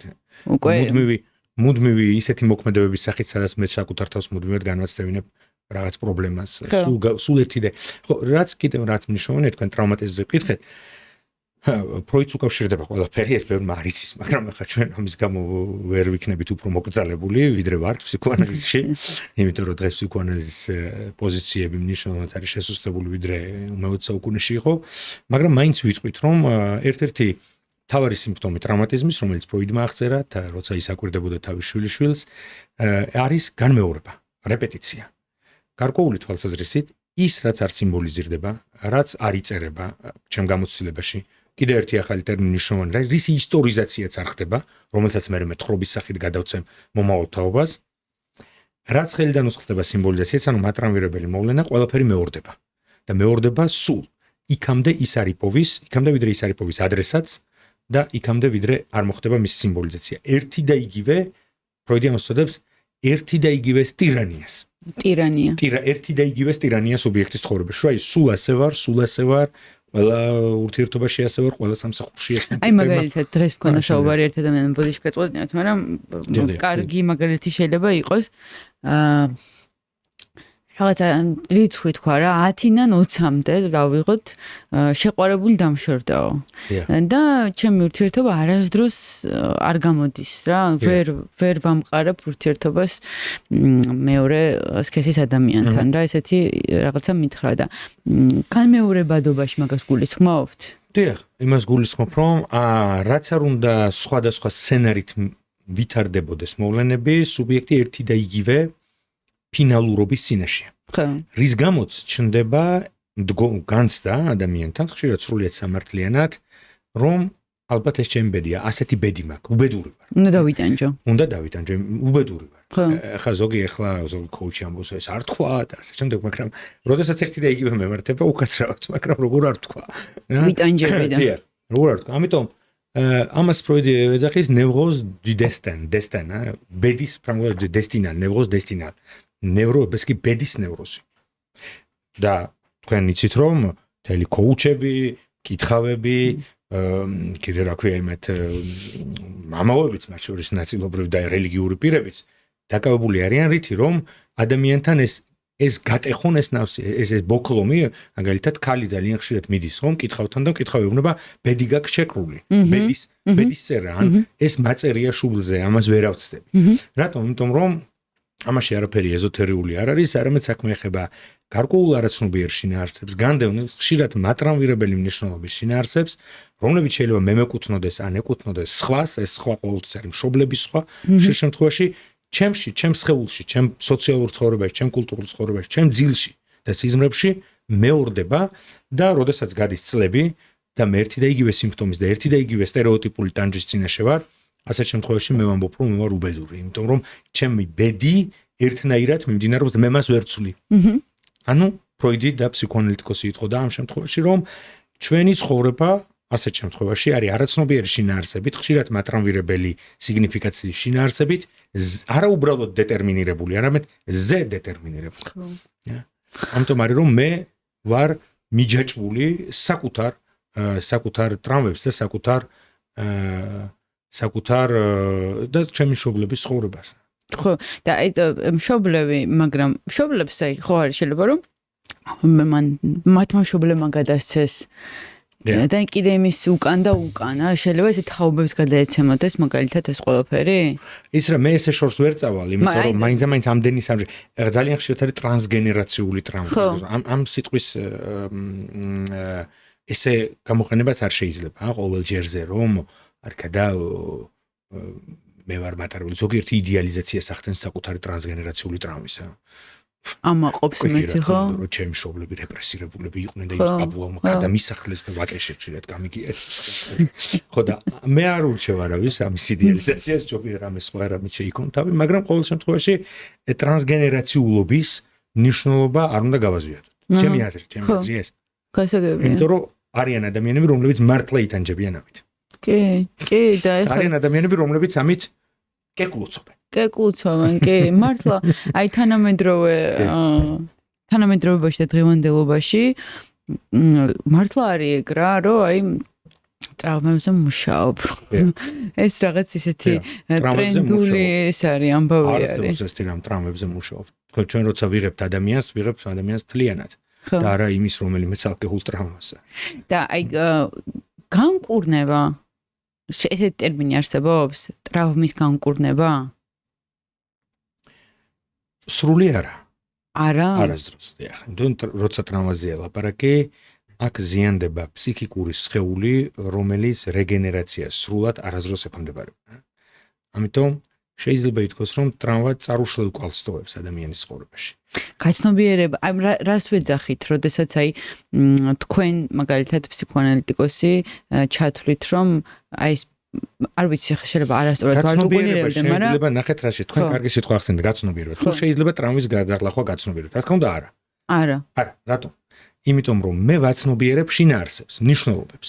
მაგალითად მე შემიძლია თქვენ გითხრათ, რომ აი თქვენ რო ასე თქვით, თქვენ რო ეს სიზმარი დაგესიზმრათ და მე ამ სიზმარზე ესა და ეს ასოციაციები ქონდათ ან რაღაც თქვენ სიმპტომზე ეს თქვით, ეს თქვენ გადმოეცით უკვე რამოდენიმე მნიშვნელობა და აი მე ამ მნიშვნელობას თქვენ დაგიბრუნებთ ინტერპრეტაციის ფორმით და თქვენ მეტყვით, რომ მე გავიგე თუ რა რითი ყოფილვარ დამძიმებული. კი. ანუ საქმე ეხება ყოველთვის გაცნობიერების დროს გარკვეულ მნიშვნელობებს აღნიშნულთა ჯაჭვს. რომ გულისხმობს ბ-ს მივყავარ C-მდე და ასე შემდეგ და არის რომელიღაც ერთი რომელიმე ჯაჭვი ამოვარდნილი და მე ამას ჩავსვათ ამ ფაზას და ვეთქვით რომ აი მე მაქვს სურათი და თურმე მე უბედური კი არ ყოფილვარ თურმე ყველაფერი მაინც მეტნაკლებად დაკავშირებული ყოფილა ჩემთან. ხო. სუბიექტი საკუთარ თავზე იღებს პასუხისმგებლობას საკუთარი ტანჯვის და ამბობს რომ ეს არ არის რომ სადღაც წიგნში წერია იმის შესახებ თუ რა უნდა დამემართოს. როდესაც ლაპარაკობთ ტრავმაზე, ნამდვილ ტრავმაზე ვხოთ, ის არ არის რომ დილით ჩემმა დაკალმა დამტრავმა და ასე შემდეგ გოგონები რო იცახი, ეს არ არის. არამედ ნამდვილზე, რომელიც არის ნამდვილი ფსიქიკური კატასტროფა, ასეთ შემთხვევაში მოვლენა იჭრება ისე, რომ როგორც სრული უაზრობა, რომელიც არავითარ მნიშვნელობას და აზრს არ იძენს, მაგალითად გაუპატიურება, მაგალითად საფლავების შერყუნა, მაგალითად დაბომბვა. ბომბი არის მოვლენა, რომელიც ბავშვის და მოზარდის ფსიქურ ცხოვრებაში არავითარ მნიშვნელობას არ ატარებს. ის რომ ბომბი მოხდა ჩემს სახლს და ჩემ თვალწინ გარდაიცვალა ჩემი და, ამას არავითარი მნიშვნელობა, ანუ არავითარი საზრისი არ შეიძლება ამას კონდეს, ამიტომ ეს ხდება მოვლენა შიშველი და განძარცული ყოველგვარი მნიშვნელობისგან. შესაბამისად მე რა გავაცნობიერო, ის რაც თავისთავად და იმთავითვე მატრამვირებელი იყო, იმიტომ რომ არავითარი აზრს თავის თავში არ გულისხმობდა. გასაგებია. ამიტომ მე კი არ უნდა გავაცნობიერო ტრავმატიზმის საზრისი, რომელიც მას იმთავითვე არ გააჩნდა და სწორედ ამიტომ იყო მატრამვირებელი უაზრობა არის. არამედ მე უნდა ამ ტრავმატიზმს რაღაც საზრისი შევძინო. მაგალითად რელიგიური, მაგალითად ის რომ არც რაღაც ადამიანები მატრამვირებული ადამიანები ფიქრობენ რომ ალბათ ღმერთს უნდა და ესე რომ ყოფილიყო უკეთესი გამხდარიყავი და ასე შემდეგ, ხო? და აქ არ უნდა ჩავეჭხიროთ ჩვენ მას და არ უნდა უთხროთ რომ ეხლა შენ. არა, პირიქით ადამიანი ცდილობს მიანიჭოს საზრისი ფუნდამენტურ უაზრობას, რომელიც აღნიშნულთა ჯაჭვში, ლაკანიანურად რო ვთქვა და ლინგვისტურად ვერავითარ ადგილს ვერ იმკვიდრებს და დაძრწის ჩემს ფსიქურ სხეულში როგორც სრული უაზრობა. ანუ ჩვენ მიწისძვრას რა აზრი აქვს ხალხო? მართლა აქვს რომ მიწისძვრა რო დაიწყოს და თავზე ჭერი დაგვეცეს, ვინ იტყვის რომ ეხლა ამას რაიმე მნიშვნელობა შეიძლება შევძინოთ. ამიტომ როდესაც ეს ადამიანს შეუძლია გადამუშავება, შეჭმა და მონელება და ცოხნა იმის, რასაც შეიძლება კონდეს, რატომ? იმიტომ რომ ადამიანები საზრისს ხშირად ატრიალებენ სხვადასხვა ფორმით პირში, ფსიქურად. იმის, რასაც მნიშვნელობა აქვს, რაც უაზრობაა, ეს რა თქმა უნდა, ამიტომაც არის რომ ფროიდი რას ამბობს რომ ფლეშბექის დროს, როცა იჭრება მატრამვირებელი სცენა, ის მიმფორმით, რომ მაგალითად 10 წლის წინ მოხდა, 100 წლის წინ მოხდა, 50 წლის წინ მოხდა, ჩემს ცხოვრებაში თუ მოხდა, კიდევ ერთ რამეს გეტყვით ტრავმატიზმზე და დროზე ძალიან მნიშვნელოვანია ესეც. როდესაც იჭრება მატრამვირებელი მოვლენა. ასეთ შემთხვევაში ფროიდი ამბობს მაგრამ რომ ამბობთ ფროიდი ამბობთ ძალიან ბევრ ავტორს ამავე დროს ვინც განავითარა ფსიქოანალიზის ტრავმის ცნება ხო რომ ფსიქიკა ცდილობს ამოიღოს თავისი ასე ვთქვათ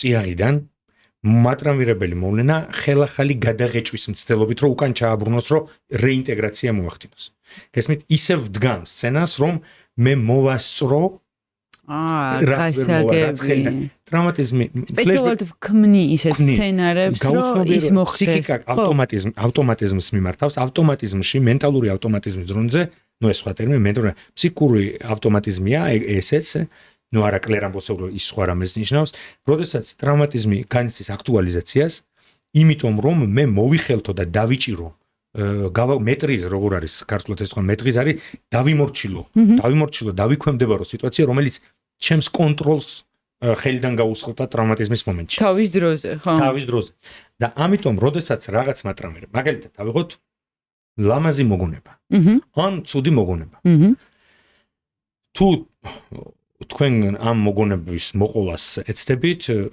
სხვადასხვა დროს სხვადასხვანაირად მოყვებით რაც ნიშნავს იმას რომ ეს მოგონება იქნა განცდილი თქვენს მიერ ჩაეწერა ფსიქიკურ ცხოვრებაში და სხვა მნიშვნელობებს შეერია როცა იხსენებთ ზოგიერთი სხვა მნიშვნელობა მოყვება რაღაც ზოგი ხანდახან მოგონებას მოყვება რაღაც რაც წარსულში კი არ ქონია ადგილი რაც გინდათ რომ მომავალში მოხდეს და ამას ამატებთ ოღონდ ვერ წხვდებით თქვენ ამიტომ მთხრობელი არასდროს კარგი მთხრობელი არასდროს არ არის სანდო არასდროს იმხელა რაღაცას ამატებს თუ თავის თავზე ლაპარაკობს და თუ არის მეთევზიან მონადირე ან მონადირე ყველაფერზე შეიძლება იყოს მათ შორის ქალებსაც ამიტომ ყოველთვის უნდა მოусმინოთ კრიტიკული ყურით ხო რა ის გაიგო რეალობაში რა შეიძლება ყოფილიყო რა ნიშნავს იმას რომ როცა ის რაღაცას გიყვებათ ესე იგი სუბიექტმა გადაამუშავა ეს და მეტაფორიზირებს ერთმანეთზე მიყოლებით სადაც ნორმალურია? რა თქმა უნდა, სადაც რეალური მოვლენა არის ბირთვი, რომელზეც აიგო ფაბულა, ანუ ფანტაზმატიკურმა და წარმოსახვითმა აქტივობამ შექმნა გარკვეული რეჟისორი, ხელოვანი ამას აკეთებს, ხო? ყველა ადამიანი თხრობის დროს ამას აკეთებს, მაგრამ ხელოვანი ამას აკეთებს გაცილებით უკეთესად. თუ იცის ტექნიკა როგორ ქნას წერს წიგნს, წიგნები რა არის, ხო, ამბებია მოთხრობილი, ოღონდ მწერალს შეუძლია ეს უფრო მაღალი ოსტატობით გააკეთოს. ლამაზად დაწერას, კი. ახლა გადავიდეთ ტრავმატიზმზე. ტრავმატიზმი არის მოვლენა, რომელიც დროში გაიყინა, ისე როგორც მას ჰქონდა ადგილი. შესაბამისად, რამდენჯერაც არ უნდა უყვებოდი ამ ისტორიას, სულ ყვები ერთნაირად. ერთნაირად ეს არის გაქვავებული სცენა ჩემს ფსიქიკურ ცხოვრებაში, სადაც მე მაქვს პასიური პოზიცია ტრავმირებული, სრული დესტრუქციის, თვითდესტრუქციის და თვითგანადგურების პირობებში და როდესაც აქტუალიზაცია ხდება ტრავმის, ეს არ არის მოგონების აქტუალიზაცია, რომელიც ყოველთვის სხვადასხვაგვარია, იმის მიხედვით თუ ვისთან ვიხსენებ, რა სიტუაციაში, რა მიზნით და რა ეპოქაში ჩემ ცხოვრებას. ზუსტად ეგრე. ამიტომ ეს ტრავმა ამოდის ესე იგი ეს არის ერთგვარი მაცივარი, სადაც თქვენ რო ხორს შეინახავთ, ისივე დამხვდება. ისივე დაგხვდებათ გაუქანებელი, ესე იგი ოდნავადაც არ ეპარება მას არავითარი პობის პროცესს და ფერმენტაციის პროცესს არ გადის, ფერმენტაციის პროცესს. ამიტომ ტრავმატიზმი ჩემს არსებობას აწმყოში ყინავს, იმიტომ რომ მე წარსულსა და მომავლის კონტინიუმზე ჩემი თხრობით ვეღარ დავდივარ იქეთ-აქეთ. ზუსტად. ამიტომ ეს არის კატასტროფული მდგომარეობა. ტრავმა არის ძალიან ძიმე ფსიქოპათოლოგია და პოსტტრავმატული სტრესის სინდრომს ნუ აკეთებენ ყველას ხო ამ ტესტებით ვერაფერს ვერ გაზომავენ. ეხლა თქვენ რომ საუბრობდით ამას, თან მახსენდებოდა ერთი მოგონებაც, რომელიც მილიონჯერ მაქვს სხვადასხვანაირად მოყოლილი და ხან ისე და ხან ესე. მაქსიმალურად აითვისეთ რესურსი და პოტენციალი ამ მოგონების. კი, და მე გამახსენდა ტრავმული მონაკვეთი და მე მახსენდებოდა ვიხსენებდი ხა რამდენჯერ გამახსენდა და არტიკულირებაც გავუკეთე. მაგრამ აი ხა რომ არტიკულირება გავუკეთე, ეგ ტრავმული მომენტი არის მაინც? რო შევძელი მაგის არტიკულირება? არტიკულირება კი, მაგრამ არტიკულაციასთან ერთად თუ წამოიღოთ მოყვა ამას ის აფექტი, რომელიც ტრავმის დროს განიცადეს. გესმით? ტრავმა აფექტია უბრალოდ. ხო, კი, აი მაგალითად პირობითად ყველა ჯერზე რამდენჯერაც მომიყოლია, ნუ აი კვდები ტირილით მაგალითად. ეს შეიძლება რომ ჩაითვალოთ, ანუ ტირილიც არის აფექტური მდგომარეობა. კიდევ გიბასხოთ, თუ თქვენ ტირი ხართ მოგონებასთან დაკავშირებით, ეს ნიშნავს იმას, რომ თქვენ შეგიძლიათ ამის ემოციური გადამუშავება. ცრემლები ყოველთვის არის პოზიტიური სიმპტომი, როდესაც ტრავმირებულ სუბიექტთან მუშაობთ, ხო? თუ კი ადამიანს შეუძლია ამაზე ტირილი, ესე იგი მას შეუძლია გლოვა. მას შეუძლია გამოგლოვა. ამის და როცა ის ამიტომ ტკივნეული მოგონებები ცხადია ჩვენში. ამიტომ ისევ და ისევ ტრავმატიზმი არ უნდა აგვერიოს ტკივნეულ მოგონებებში ცხადია. კი, ზუსტად მაგიტომ მკითხეთ, რომ კიდევ ერთხელ გავუსვათ, რომ ამან ჩემზე დატოვა გარკვეული იარა ჭრილობა, რომელიც ბოლომდე არ არის შეხორცებული, მაგრამ ეს არ ნიშნავს იმას, რომ ეს არის ხვრელი ჩემს ფსიქიკურ ცხოვრებაში, რომელიც ასპირატორით მტვერსასრუტივით ისრუტავს მთელ ჩემს ფსიქიკურ და შემოქმედებით პოტენციალს. შემოქმედებით რომ ეს არ ნიშნავს იმას, რომ რაღაცა ლექსებს აღარ წერ, ეს მათ შორის აღარ წერ, მაგრამ ძალიან ბევრი ადამიანი ტრავმატიზმის დროს ამ ტრავმატიზმის განკურნება არა, მაგრამ აი დიდი პროგრესი ნიშნავს იმას, რომ ადამიანი ამბობს, რომ აი რაც მე შვილი გარდამეცვალა იმის მერე აღარ დამიკრავს ფორტეპიანოს. და დღეს პირველად მოგავაკეთე ეს, ან მაგალითად, რაც ჩვენ სახლი დავტოვეთ აფხაზეთში, იმის მერე მე აღარ მიმღერია, ან არ მიცეკვია, ან ერთმა თქვა ცოლისთვის ყვავილები არ მიჩუქნია, შეყვარებულისთვის და ასე შემდეგ. ხო, რაც, მაგრამ ეხლა გავაკეთე. რაც ნიშნავს იმას, რომ მოგონებაში არ ვარ გარინდებული ტრავმატულ მოვლენაში, როგორც სუბიექტი, რომელიც ამას ვერაფერს ვერ უხერხებს. ინდივიდის დონეზე რო ვისაუბროთ ისევ, აი რას ეძახით თქვენ კიდევ ერთხელ შეიძლება იგივე კითხვას ვსვავ, მაგრამ მაინც დავსვავ, როდესაც ამბობთ, რომ აი განიკურნა როგორც გავიგე არ არის, მაგრამ აი რას ამბობთ ამ დროს, რომ რა მოახერხა პაციენტმა? პირველ რიგში ის რომ ეს აკვიატებული განმეორება ერთი და იგივე მატრამირებელი მოვლენის სხვადასხვა ფორმით აღარ იდგმება მისი სოციალური თუ ფსიქიკური ცხოვრების სცენაზე, სიზმარში, რეალობაში თუ ასე შემდეგ. მეორე ის რომ მისი ერთ-ერთი სიმპტომი ტრავმატიზმის არის ის რომ ტრავმირებული სუბიექტი მუდმივად ეძებს, რახან ეს ხვრელი შეიქმნა, ეს სიმბოლიზაციის მექანიზმში, ფსიქიკური ფარი გახრეთილია, დაზიანებულია მთლიანობა ჩემი ფსიქიკური აპარატის და ეს ნიშნავს იმას, რომ ეს აგზნება, რომელიც მე განვიცადე ტრავმის დროს კოლოსალური, ისეთი კოლოსალური აღარ არის ცხადია მე, მაგრამ მუდმივად აგზნებული ვარ. ტრავმირებული სუბიექტი არის მუდმივად მოусვენარი, ძალიან ხშირად ადიქციებს ის განვითარების რისკი ჩნდება, იმიტომ რომ ადიქცია განსაკუთრებით ტრანკვილიზატორის მიმართულებით, შეიძლება მანიაკალურ მდგომარეობაში ვიყო ხშირად, ან დეპრესიული და ჰიპომანია მახასიათებელი დეპრესიიდან გადავდივარ უფრო აგზნებულ მდგომარეობაში, მაგრამ ყოველ შემთხვევაში ეს აგზნება მუდმივად დაძრწის ჩემს სხეულში და ფსიქიკურ სხეულში და ფიზიკურ სხეულში და ამიტომ მუდმივად ვცდილობ ამის ევაკუაციას, ზოგი ბოქსზე დადის, ზოგი ნახეთ ადამიანები რომელიც დარბიან, მე ძალიან მიყვარს სპორტი, მაგრამ იზომავენ თავიანთ კალორიებს, იმას ამას ახლა ეს კიდე მე სადღაცა ზოგი ექსტრემალურ სპორტში მიდის, რომ მეტი ადრენალინის ძებნა კი არ არის, ეს არის იმ ფსიქიკური აგზნება, რომელიც უაზროდ არის ჩემს ფსიქურ აზრს მოკლებულად. ამას ფროიდი უწოდებს, ხაშურ ძალიან მნიშვნელოვანია დაკავშირებული ფსიქიკური ენერგია და დაუკავშირებელი ფსიქიკური ენერგია. რო გაგვიხსნათ. დაკავშირებული ფსიქური ენერგია არის რა? როდესაც ჩემი ფსიქური ენერგია, აფექტი, მაგალითად, სიყვარულის ემოცია უცბად გამოიხატება გარკვეული ქცევების ერთობლიობაში, რომლის შესახებაც მე გამაჩნია რეპრეზენტაციები. ანუ წარმოვიდგენ თუ როგორ მივართ მე ყვავილებს, როგორ არ ვიცი მე როგორ გავუხელჩემს და ასე შემდეგ და ანუ ეს გარკვეული თვალსაზრისით აგზნება, რომელიც დაკავშირებულია სიყვარულის ან აგრესიის, მაგალითად, თუ მანქანა დილით რომელიმე კულტურული მძღოლი და ასეთი ბევრი არის თბილისში შემოგეყარათ და რაღაცა მოხდა, მე ის როც ჩაივლის, თქვენ შეიძლება მთელი დღე ხან სცემთ, ხან კლავთ, ხან თქვენივე მანქანით გადაულით, გადაულით. წარმოსახვაში, ცხადია, არ ჩერდება ფანტაზმატიკური აქტივობა. რას ნიშნავს? ეს ნიშნავს, რომ ის აგრესია და დესტრუქცია, რომელიც გამოიწვიეს ჩემში, დაკავშირება ხდება ფანტაზმებთან. და სცენარებში ვარ და ხან დაკავშირებული, მაგრამ ნახეთ დაუკავშირებელი რას ნიშნავს? დაუკავშირებელი აი აგზნება როგორი ბუნებისაც არ უნდა იყოს ის, თუნდაც ყოველ და ტრავმატიზმის დროს ეს აგზნება უმია. ის არც სექსუალური ბუნების არის და არც აგრესიული დესტრუქციული, ეს არის უმია აგზნება, ერთგვარი დილის უკეიფობა რაღაცა ხანდახან ნაბახუსებს ახლავს, მსგავსი მოусვენრობა. ეს რო ვერ სახელს რო ვერ არის ეს არის ერთგვარი რაღაცა შფოთვასთან ახლოს, გურლები ამბობენ ფორიაკი.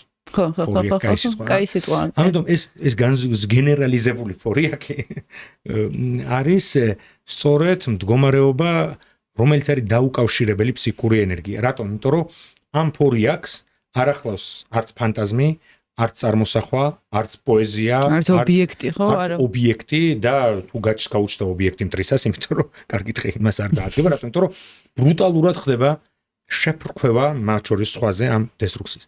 რატომ? იმიტომ რომ აგზნება არ არის ფსიქიკურად დაკავშირებული, დაუკავშირებელია ეს აგზნება. ამიტომ ჩვენ რო თქვით განკურნებაზე მკითხეთ თქვენ. როდესაც ფსიქიკურ აპარატში იქნება ეს ხვრელი და არ ხდება გაადამიანურება ამ აგზნების, ადამიანურ ენაზე თარგმნა, სიმბოლიზაცია ამის, მე როგორც ტრავმირებული სუბიექტი, ტრავმის შემდეგ მუდმივად ვარ აი ამ დაუკავშირებელი აგზნების ევაკუაციის აუცილებლობის წინაშე და სულ ვარ მოძრაობაში. ეს ნიშნავს სულ არ ეს ნიშნავს ხან წიგნს ავიღებ, ხო, მე ჩაის დასადებას წავალ, მე სარბენად წავალ, მე ხო, მე წავიჩხუბებ, მე ვერ ვისვენებ, არ შემიძლია ერთ ადგილას მოსვენა. რატომ? იმიტომ რომ როგორც კი ვისვენებ, აგზნება იწყება. გესმით? ამიტომ ერთ-ერთი ნიშანი. ყურადღება გადამოქვს რაღაცეებში, ხო? ხო, ამბობენ ჰიპერაქტიული და ესეც ძალიან გაყიდვადი ის არის. ყველა ამბობს ჰიპერაქტიული ვარ, ვისაც ორ გვერდნახევრის წაკითხვა არ შეუძლია და აღვნიშნო, რომ თურმე ჰიპერაქტიულობა ყოფილა მთავარი მტერი ჩვენი ხარისხის განათლების და ასე შემდეგ. მაგრამ ნუ სუსულელია ახლა ჩვენ თქვათ, რომ ყოველ მეორე ადამიანს არის ჰიპერაქტიულობისა და ყურადღების დეფიციტის სინდრომი. ეს ADHD-ს რასაც ეძახიან. დიახ, ხო, ამით. მართლა ყველა იმაგას იბრალებს უკვე ყველა პერიოდში. და იმის გამო რომ ზოგი ტრავმირებულია, ზოგი აგზნებულია, ზოგი გაბრაზებულია, ზოგი დეპრესიაშია, ზოგს აქვს სხვა არც თუ სახარბიელო მდგომარეობა, მაგრამ ეს არის ესე ვთქვათ, ასეთი გამომართლებელი ის რომ მე მაქვს ეს ADHD. და რეალურად საკმაოდ მძიმე დიაგნოზია ADHD, საერთოდ არ არის სახუმარო რომ დავიბრალო რამე. დიაგნოზი არ არის, ეს ერთ-ერთი სიმპტომო კომპლექსი, რომელსაც ჩვენ შეიძლება წავაწყდეთ სხვადასხვა ფსიქიკური ნოზოლოგიის კებადან. ამიტომ ეს არაფრის მთქმელი დიაგნოზია თავისთავად. ამიტომაც როცა თქვენ განკურნებაზე, განკურნების ერთ-ერთი მანიშნებელი არის ის, რომ სუბიექტი შვიდდება. მას შეუძლია კონცენტრირდეს, მას შეუძლია სიმბოლიზაცია მოახდინოს, დაიბრუნოს ის უნარჩვევები და მის განკარგულებაში გახდეს, ესე მის განკარგულებაში გადმოეცეს ის ფსიქიკური ენერგია, რომელიც ტრავმის გამო და ტრავმის ზემოქმედების გვალვაზე იფლანგება სხეულში, იფლანგება ციებ-ცხელებაში, ოფლიან ცივოფლში და ასე შემდეგ. და მაგას ჩვენ ვაღწევთ თქვენ უბრალოდ ჩვენ რა. თქვენ ამას აღწევთ პაციენტი გაანალიზებით, მიხვედრით? არა. ამ შემთხვევაში ჩვენ პაციენტს ვეხმარებით მივაწოდოთ ის ინსტრუმენტები, რომლებიც ტრავმატიზმმა მას გამოაცალა ხელიდან. ამიტომ არტ თერაპია ძალიან კარგად მუშაობს ტრავმატიზმის დროს, ის რომ ადამიანმა დაუქვემდება როს ენას, თქვენ თქვათ ის, რასაც ვერ ამბობს ის, იქ ჩადოთ სიტყვები, სადაც არის სიცარიელე და ასე შემდეგ. ხანგრძლივი პროცესია, მათ შორის მედიკამენტური კურნალობა ცხადია, იმიტომ რომ აი ეს აგზნების მუდმივი ფლუქტუაცია პოსტტრაუმატული მდგომარეობების დროს, სწორედ აი ეს აფექტური ნაწილი მედიკამენტოზურათაც შეიძლება რომ იყოს მოგვარებული. უბრალოდ მედიკამენტურ კურნალობას ძალიან ბევრი ადამიანი თავს არიდებს, იქიდან გამომდინარე, მე რაც გამიგია, რომ მიჩვევა იცის, დიდი ხანი უნდა იყო ამაზე, მე რაღაც მიჩვევა იცის, იმიტომ რომ როდესაც ფსიქიატრი რამეს გამოუწერს თავის პაციენტს, ეუბნება რომ მობრძანდით 6 თვეში, 3 თვეში, 6 თვეში და თუ მიდიან, მე ეუბნებიან კიდე გაუხანგრძლივებს რეცეპტს და მობრძანდით ახლა უკვე 12 თვეში და ასე შემდეგ. ამიტომ ეს არის თანამედროვე ძალიან საბაზრო და DSM-ისტური ესე ვთქვათ, ფსიქიატრიის სცენი, როდესაც ფსიქიკური არშილობა არის არა გაგებისა და გადამუშავების, არამედ მართვის საკითხი და პაციენტის მართვა გულისხმობს იმას, რომ 3-4 თვეში ერთხელ თქვენთან ის მოდის, მე ხა არავის წენება არ მინდა, მაგრამ ბევრი ფსიქიატრი სწორედ ასე ეკეთებს, უწერს სამლებს და მე უხანგრძლივებს ამ რეცეპტურას, შეიძლება რაღაც მოაკლოს, მოუმატოს, მაგრამ უფრო ღრმა უნდა იყოს მიდგომა. ხო, აი მაგის მედიკამენტები ძალიან ხშირად აი ამ ტრავმატული მძიმე ტრავმატიზაციის შემდეგ მართლაც იცავს სუბიექტს სხვა უფრო მძიმე ფსიქოპათოლოგიების განვითარებისგან და ვფიქრობ, რომ ზოგიერთ შემთხვევაში მართლაც აუცილებელია და სასიცოცხლოდ მნიშვნელოვანი პაციენტის. ხო, მაგის გაგება მინდოდა და კიდევ ერთხელ მადლობა ეგეც რომ თქვით, იმიტომ რომ ძალიან ბევრ ადამიანს აქ ეგეთ რაღაცებზე კითხვები რეალურად რა და რაღაცებზე არ საუბრობენ. მეორე მხრივ კიდევ აქვე იმ ადამიანების ყურადღება, ვინც თulis რომ ზოგიერთი მედიკამენტი იწვევს მიჩვევას ეს კითხოს თავის ფსიქიატრს, ჩაეკითხონ ამასთან დაკავშირებით, გააკონტროლონ მასთან ერთად, როდის უნდა დასრულდეს, როდის უნდა მოხდეს მოხსნა მედიკამენტების, რა სიმპტომები გვეუბნება იმას, რომ უნდა შეიცვალოს მედიკამენტი ან რა სიმპტომები გვეუბნება რომ ნელ-ნელა შეიძლება მოხსნისკენ წავიდეს და უპრაკონოთ არც ერონ ესე თუ თქვენ დაკარგეთ ახლობელი ადამიანი და ორი კვირა ტირი ხართ ეს არ ნიშნავს იმას რომ თქვენ დეპრესია გაქვთ ეს ნიშნავს რომ თქვენ გაქვთ ნორმალური გლოვის პროცესი და ამის პათოლოგიზაცია არ ღირს მაგრამ თუ თქვენ ეს გაგიგრძელდა მთელი წელი და კიდევ სხვა სიმპტომები და ამას დაემატა კიდევ სხვა აზრები და ასე შემდეგ ასეთ შემთხვევაში შეიძლება ვილაპარაკოთ დეპრესიაზე ამიტომ იყო რომ DSM-ში ადრე 6 თვე უნდა ყოფილიყო დეპრესია რომ დასმულიყო დიაგნოზი მერე 3 თვე ახლა 2 კვირაც საკმარისია უბრალოდ უკეიფოთ თუ ხართ და მიხვალთ ნევროლოგთან ან თქვენ ოჯახის ექიმთან ანტიდეპრესანტები გაგდ ჯიბეში ამიტომ ნუ ცხადია ამის ესეთი ამიტომ ზოგ პაციენტები მართლები არიან როდესაც კითხულობენ გჭირდება თუ არა ეს კითხვა მართლაც დასასმელია მაგრამ მეორეს მხრივ მძიმე შფოთვითი აშლილობები დეპრესია ან განსაკუთრებით პოსტტრავმატული სტრესული აშლილობისათვის დამახასიათებელი მასიური სიმპტომატიკა ისეთ ინვალიდიზაციას ახდენს მათი ცხოვრების, რომელსაც ვერც ერთი ფსიქოტროპული მედიკამენტი ვერ მოახდენდა. ამიტომ, რა თქმა უნდა, ჯობია რომ მიიღო. კი ბატონო. კოლექტიურ ტრავმას დაუბრუნდეთ ცოტა ხანი. თუ შეიძლება, ჩვენ ვახსენეთ ერთი მონაკვეთი, რაც თქვენ აგვიხსენეთ ძალიან კარგად. აი რა ხდება? შევთანხმდით, რომ 3 მილიონი ადამიანი ერთ დღეს არ დაიტრაუმებოდა ერთი ტრავმით. მაგრამ რაც არ უნდა მოგწონდეს სიტყვა კოლექტიური ტრავმა. ხო, რაც არ უნდა მოგწონდეს ეს. მაშინ როგორ ვარქმევთ კოლექტიურ ტრავმას? ანუ კაი, რაღაცა დევნი, რაღაცა ჯგუფებს შეგვიძლია რომ დავარქვათ რაღაცა კოლექტიურად განიცადეს ტრავმა. თუ აი საზოგადოებას როგორც წესი ასეთ შემთხვევაში ჩვენ გვეხმარება დიფერენციალური მიდგომა მსჯელობაში და არა, იმიტომ რომ ნებისმიერი სიტყვა, ნებისმიერი ტერმინი ფსიქიატრიაში თუ პოლიტიკის ფილოსოფიაში და ასე შემდეგ შეიძლება იქცეს კლიშეთ, მაგალითად ბულინგი, მაგალითად ტოქსიკური ურთიერთობა, მაგალითად კოლექტიური ტრავმა. და უბრალოდ ჩვენ ავდგეთ და სრულიად განსხვავებული ჟანრისა და ტიპის გამოცდილებას, მაგალითად ვამბობთ საზოგადოებამ განიცადა კოლექტიური ტრავმა. მოდით დავიწყოთ ჯერ იქიდან საზოგადოების რომელმა ფენამ განიცადა. ხო, ხო. რა განიცადა? რა იყო მატრამირებელი მოვლენა. აი მაგალითად მე რომელმა ფენამ განიცადა და მე როგორ განიცადა და ვინ როგორ განიცადა. ამიტომ ასე ერთქვაში ჩაყრა და დავაწეროთ ამას ეტიკეტი რომ კოლექტიურად ტრავმირებულთა საზოგადოება და მე ამით ავხსნათ ამ საზოგადოების პლუს ყველა სიმახინჯე რომელიც ახასიათებს. ცოტა ძალიან ნაადრევი რომ მოვხოცოთ სინდისი ესე და ვთქვათ რომ შეხედეთ საწყალი კოლექტიურად ტრავმირებულები რაებს ჩადიან. იმიტომ რომ ისინი კოლექტიურად ტრავმირებულები არიან და რატომ არიან კოლექტიურად ტრავმირებულები? იმიტომ რომ კოლექტიურად ტრავმირებულები არიან. აი ეს არის სისულელე, რასაც ამიტომ მოდით ახლა მაგალითად გეტყვით მაგალითს, ხო, ტრავმის. როგორც წესი, როდესაც ჩვენ თქვით რომ ტრავმატიზმის დროს კოლექტიური მასიური ბუნება როცა აქვს ხდება ჩამოშლა გარკვეული მეტაფსიქიკური საყრდენების, ღირებულებითი სისტემის და ასე შემდეგ, ხო? იმის რასთანაც არის კავშირში, იმის ჩამოშლა ხდება რასთანაც არის კავშირში არა ჩემი არაცნობიერი ტენდენციები, მაგალითად სექსუალური თუ აგრესიული ტენდენციები.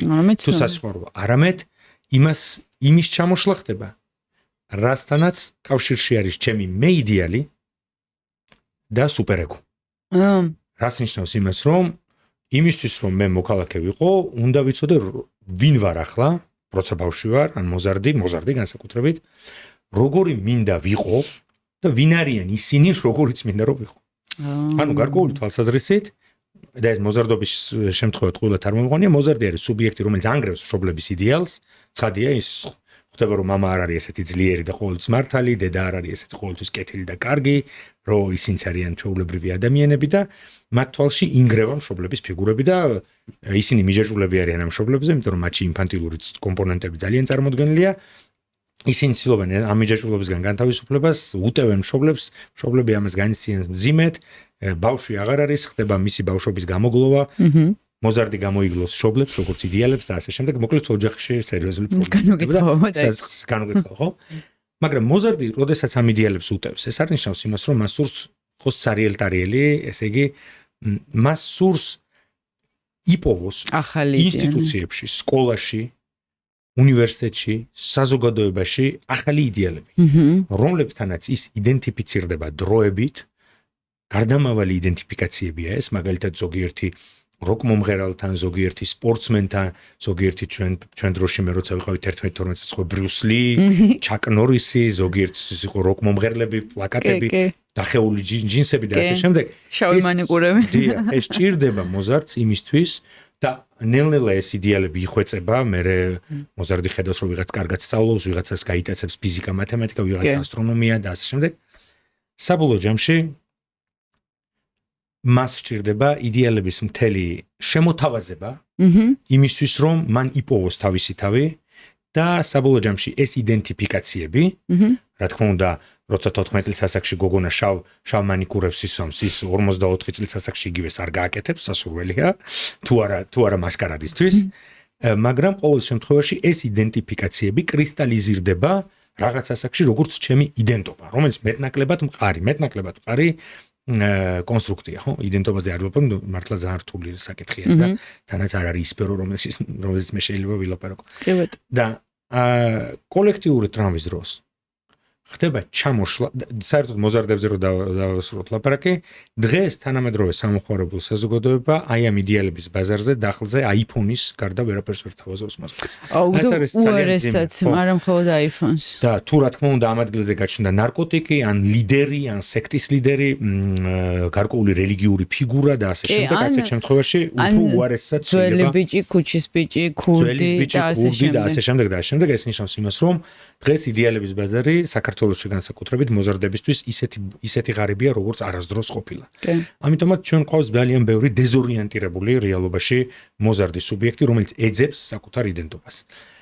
და ბოლო დროს ეს იდენტობა მეტნაკლებად იყო დასავლური ვექტორი, იყო მიმართული დასავლეთზე და ღმერთმა უწყის ის, რასაც ამ ვექტორს და ამ სოციოკულტურულ ორიენტირს უშვებიან დღეს, სხვადასხვა მედია საშუალებებით, არ ვიცი მომავალში რაზე უნდა აიღოს სწორება და გეზი მოზარდმა მართლა.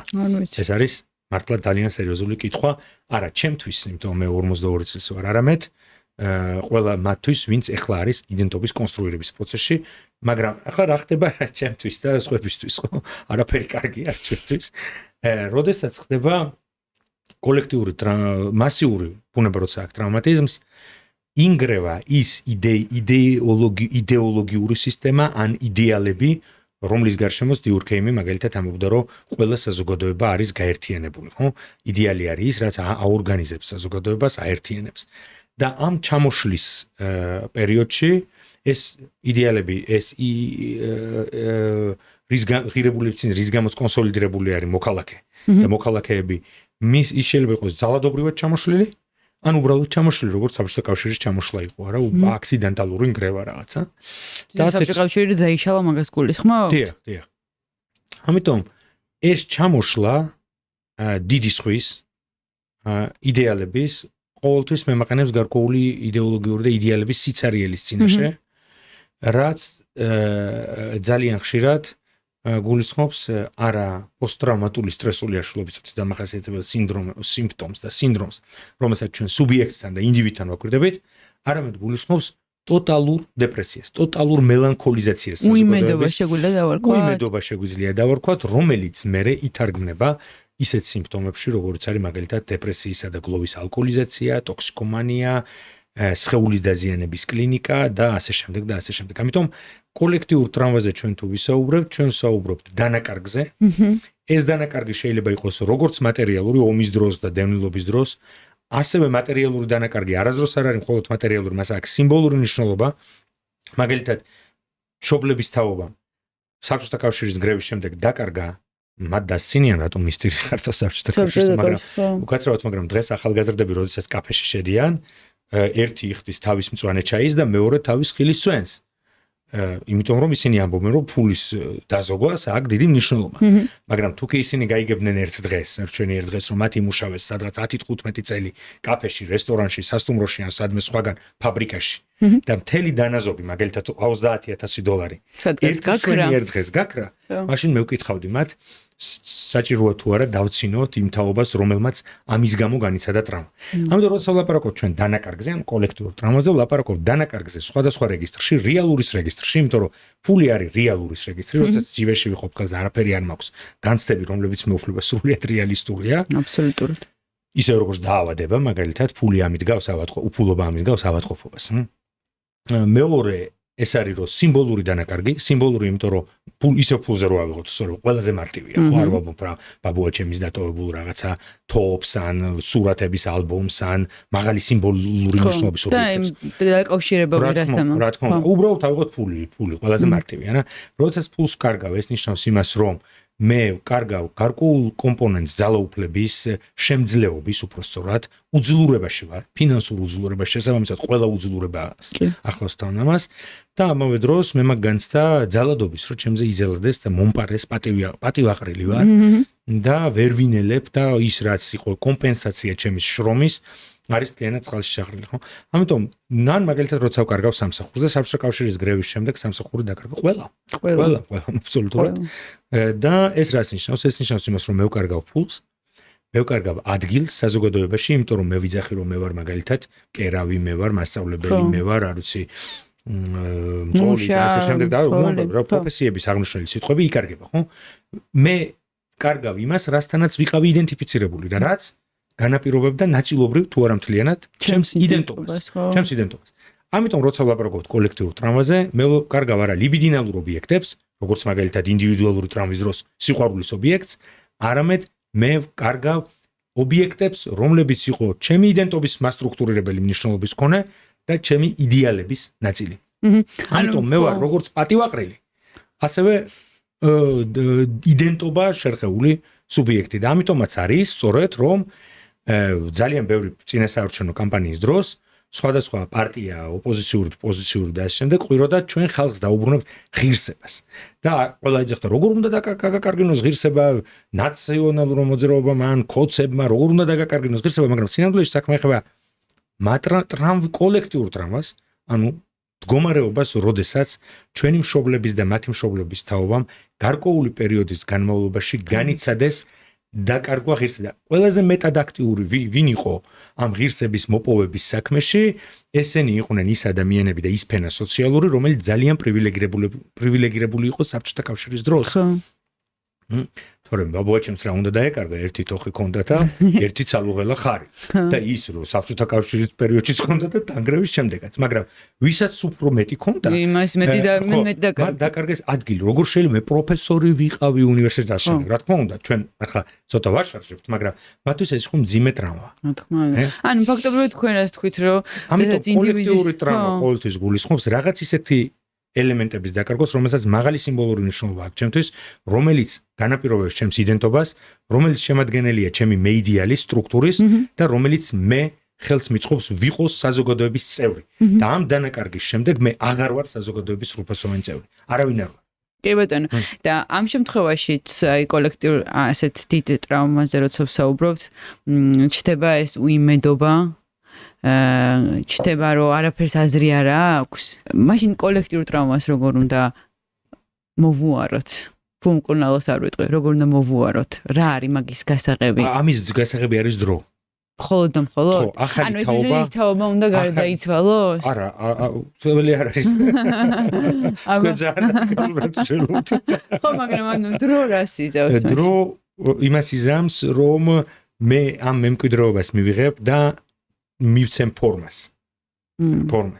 ეს ერთი. მეორე, რა თქმა უნდა, თუ ისეთ ქვეყანაში და სახელმწიფოში ცხოვრობ, სადაც შეიძლება რომ კომპენსაცია, ტრავმის კომპენსაცია მხოლოდ და მხოლოდ ნაწილობრივ არის კომპენსაცია, იმიტომ რომ ჩვენ ვთქვით, რომ ტრავმა ბოლომდე არ არის კომპენსირებული. ესე იგი, როდესაც მე ვიღებ ღრმა, ხო, კიდევ ტრავმატიზმის სუბიექტს აყენებს ღრმა ნარცისტულ ჭრილობას. ნარცისტული ჭრილობა ეს არის და მე არსებობს ეს კლოდ ბუკოვზა იყო ეს ფსიქოანალიტიკოს შემოიტანა ეს ტერმინი ნარცისტული ჰემორალგიის ცნება, ანუ ნარცისტული სისხლდენა, ჰემორალგია. მუდმივად წვეთავს ამ ჭრილობიდან სისხლი. ამიტომაც მაგრამ ყველაზე ცუდი რა შეიძლება მოხდეს, ხო? შეიძლება მოხდეს ხელახალი დაშინება, ხელახალი ღირსების აყრა, ხელახალი შეურაცხყოფა ადამიანებისთვის, რომლებიც არიან მემკვიდრეები მშობლების ტრავმის, ან რომლებმაც თავად განიცადეს ეს ტრავმატიზმი და ამ შეუხორცებელ ჭრილობაზე კიდევ მიყენება ზიანი. აი ეს მე მგონი რომ მსგავს ბარბაროსობას ნაწილობრივ საქართველოში დღეს აქვს ადგილი. და კარგი სცენარში როგორ ვითარდება კოლექტიური ტრავმის მოვლა? არ ვიცი. მეც ამის ნაწილი ვარ, ნაწილობრივ თუ პირდაპირ, ამიტომ არ ვიცი, მაგრამ ყოველ შემთხვევაში დრო, ახალი ღირებულებითი სისტემა, როგორ მაგალითად არსებობს ესეთი კვლევის ცენტრი სოვლაბი ქვია, საბჭოთა კავშირის საბჭოთა წარსულის კვლევის ლაბორატორია. ამაზე იწერება, იღებენ ბოლო დროს ბევრ ფილმებს, წერენ ბევრ წიგნებს, ბევრი ადამიანი მონაწილეობს ამაში, მაგრამ რა თქმა უნდა, ტრავმა ფრაგმენტაციასთანაც არის დაკავშირებული და ამან არ უნდა გამოიწვიოს საზოგადოების ფრაგმენტაცია და არ უნდა გავწიოთ ჩვენ გვერდით ვიღაცეები, ვიზეც ვიტყვით, რომ ესენი არიან რაღაცა საბჭოთა გადმონაშთი და ჩვენ ვართ ძალიან პროდასავლურად მოაზროვნე რაღაცა ძალიან ესეთი პროგრესულად მოაზროვნე ხალხი და ასე შემდეგ. არა, ჩვენ განუყოფელი ნაწილი ვართ მათი იმდენად რამდენადაც ვართ მემკვიდრე მათი ტრავმატიზმის. კი ბატონო. სუ ბოლო კითხვა, ტრადიციულ კითხვას ვეძახი, ყველა სტუმარს ვეკითხები ამ კითხვას. თუ თქვენ თავს გამაცნობთ ისე რომ არ გამეტყვით თქვენ სახელს, თქვენს რელიგიას, თქვენს პროფესიას, აი ყველა იარლიყს როგორც ვაცნობთ ხოლმე ჩვენ თავს, როგორ გამეცნობოდით? თუ არაფერს არ გეტყვით? რასაც ყოველდღიურად იყენებთ. ეს კარგი კითხვაა. იმიტომ რომ თუ ყველაფერს რასთანაც მე ვარ იდენტიფიცირებული არაფერს არ ვახსენებ, მაშინ დიდი შანსია რომ ვერაფრით ვერ წარმოგიდგინოთ საკუთარი თავი, იმიტომ რომ ეს არის ის ბირთვი, რომლის უკანაც მე თვითონაც არ ვიცი რა დგას. ამიტომ ესეთ შემთხვევაში არ ვიცი. მადლობა დიდი, მაყურებელს მადლობა რომ გვიყურა და არ დაგავიწყეთ ცოდის მოყარე პოდკასტის გამოწერა, თუ ჯერ კიდევ არ გამოგიწერიათ და მადლობა.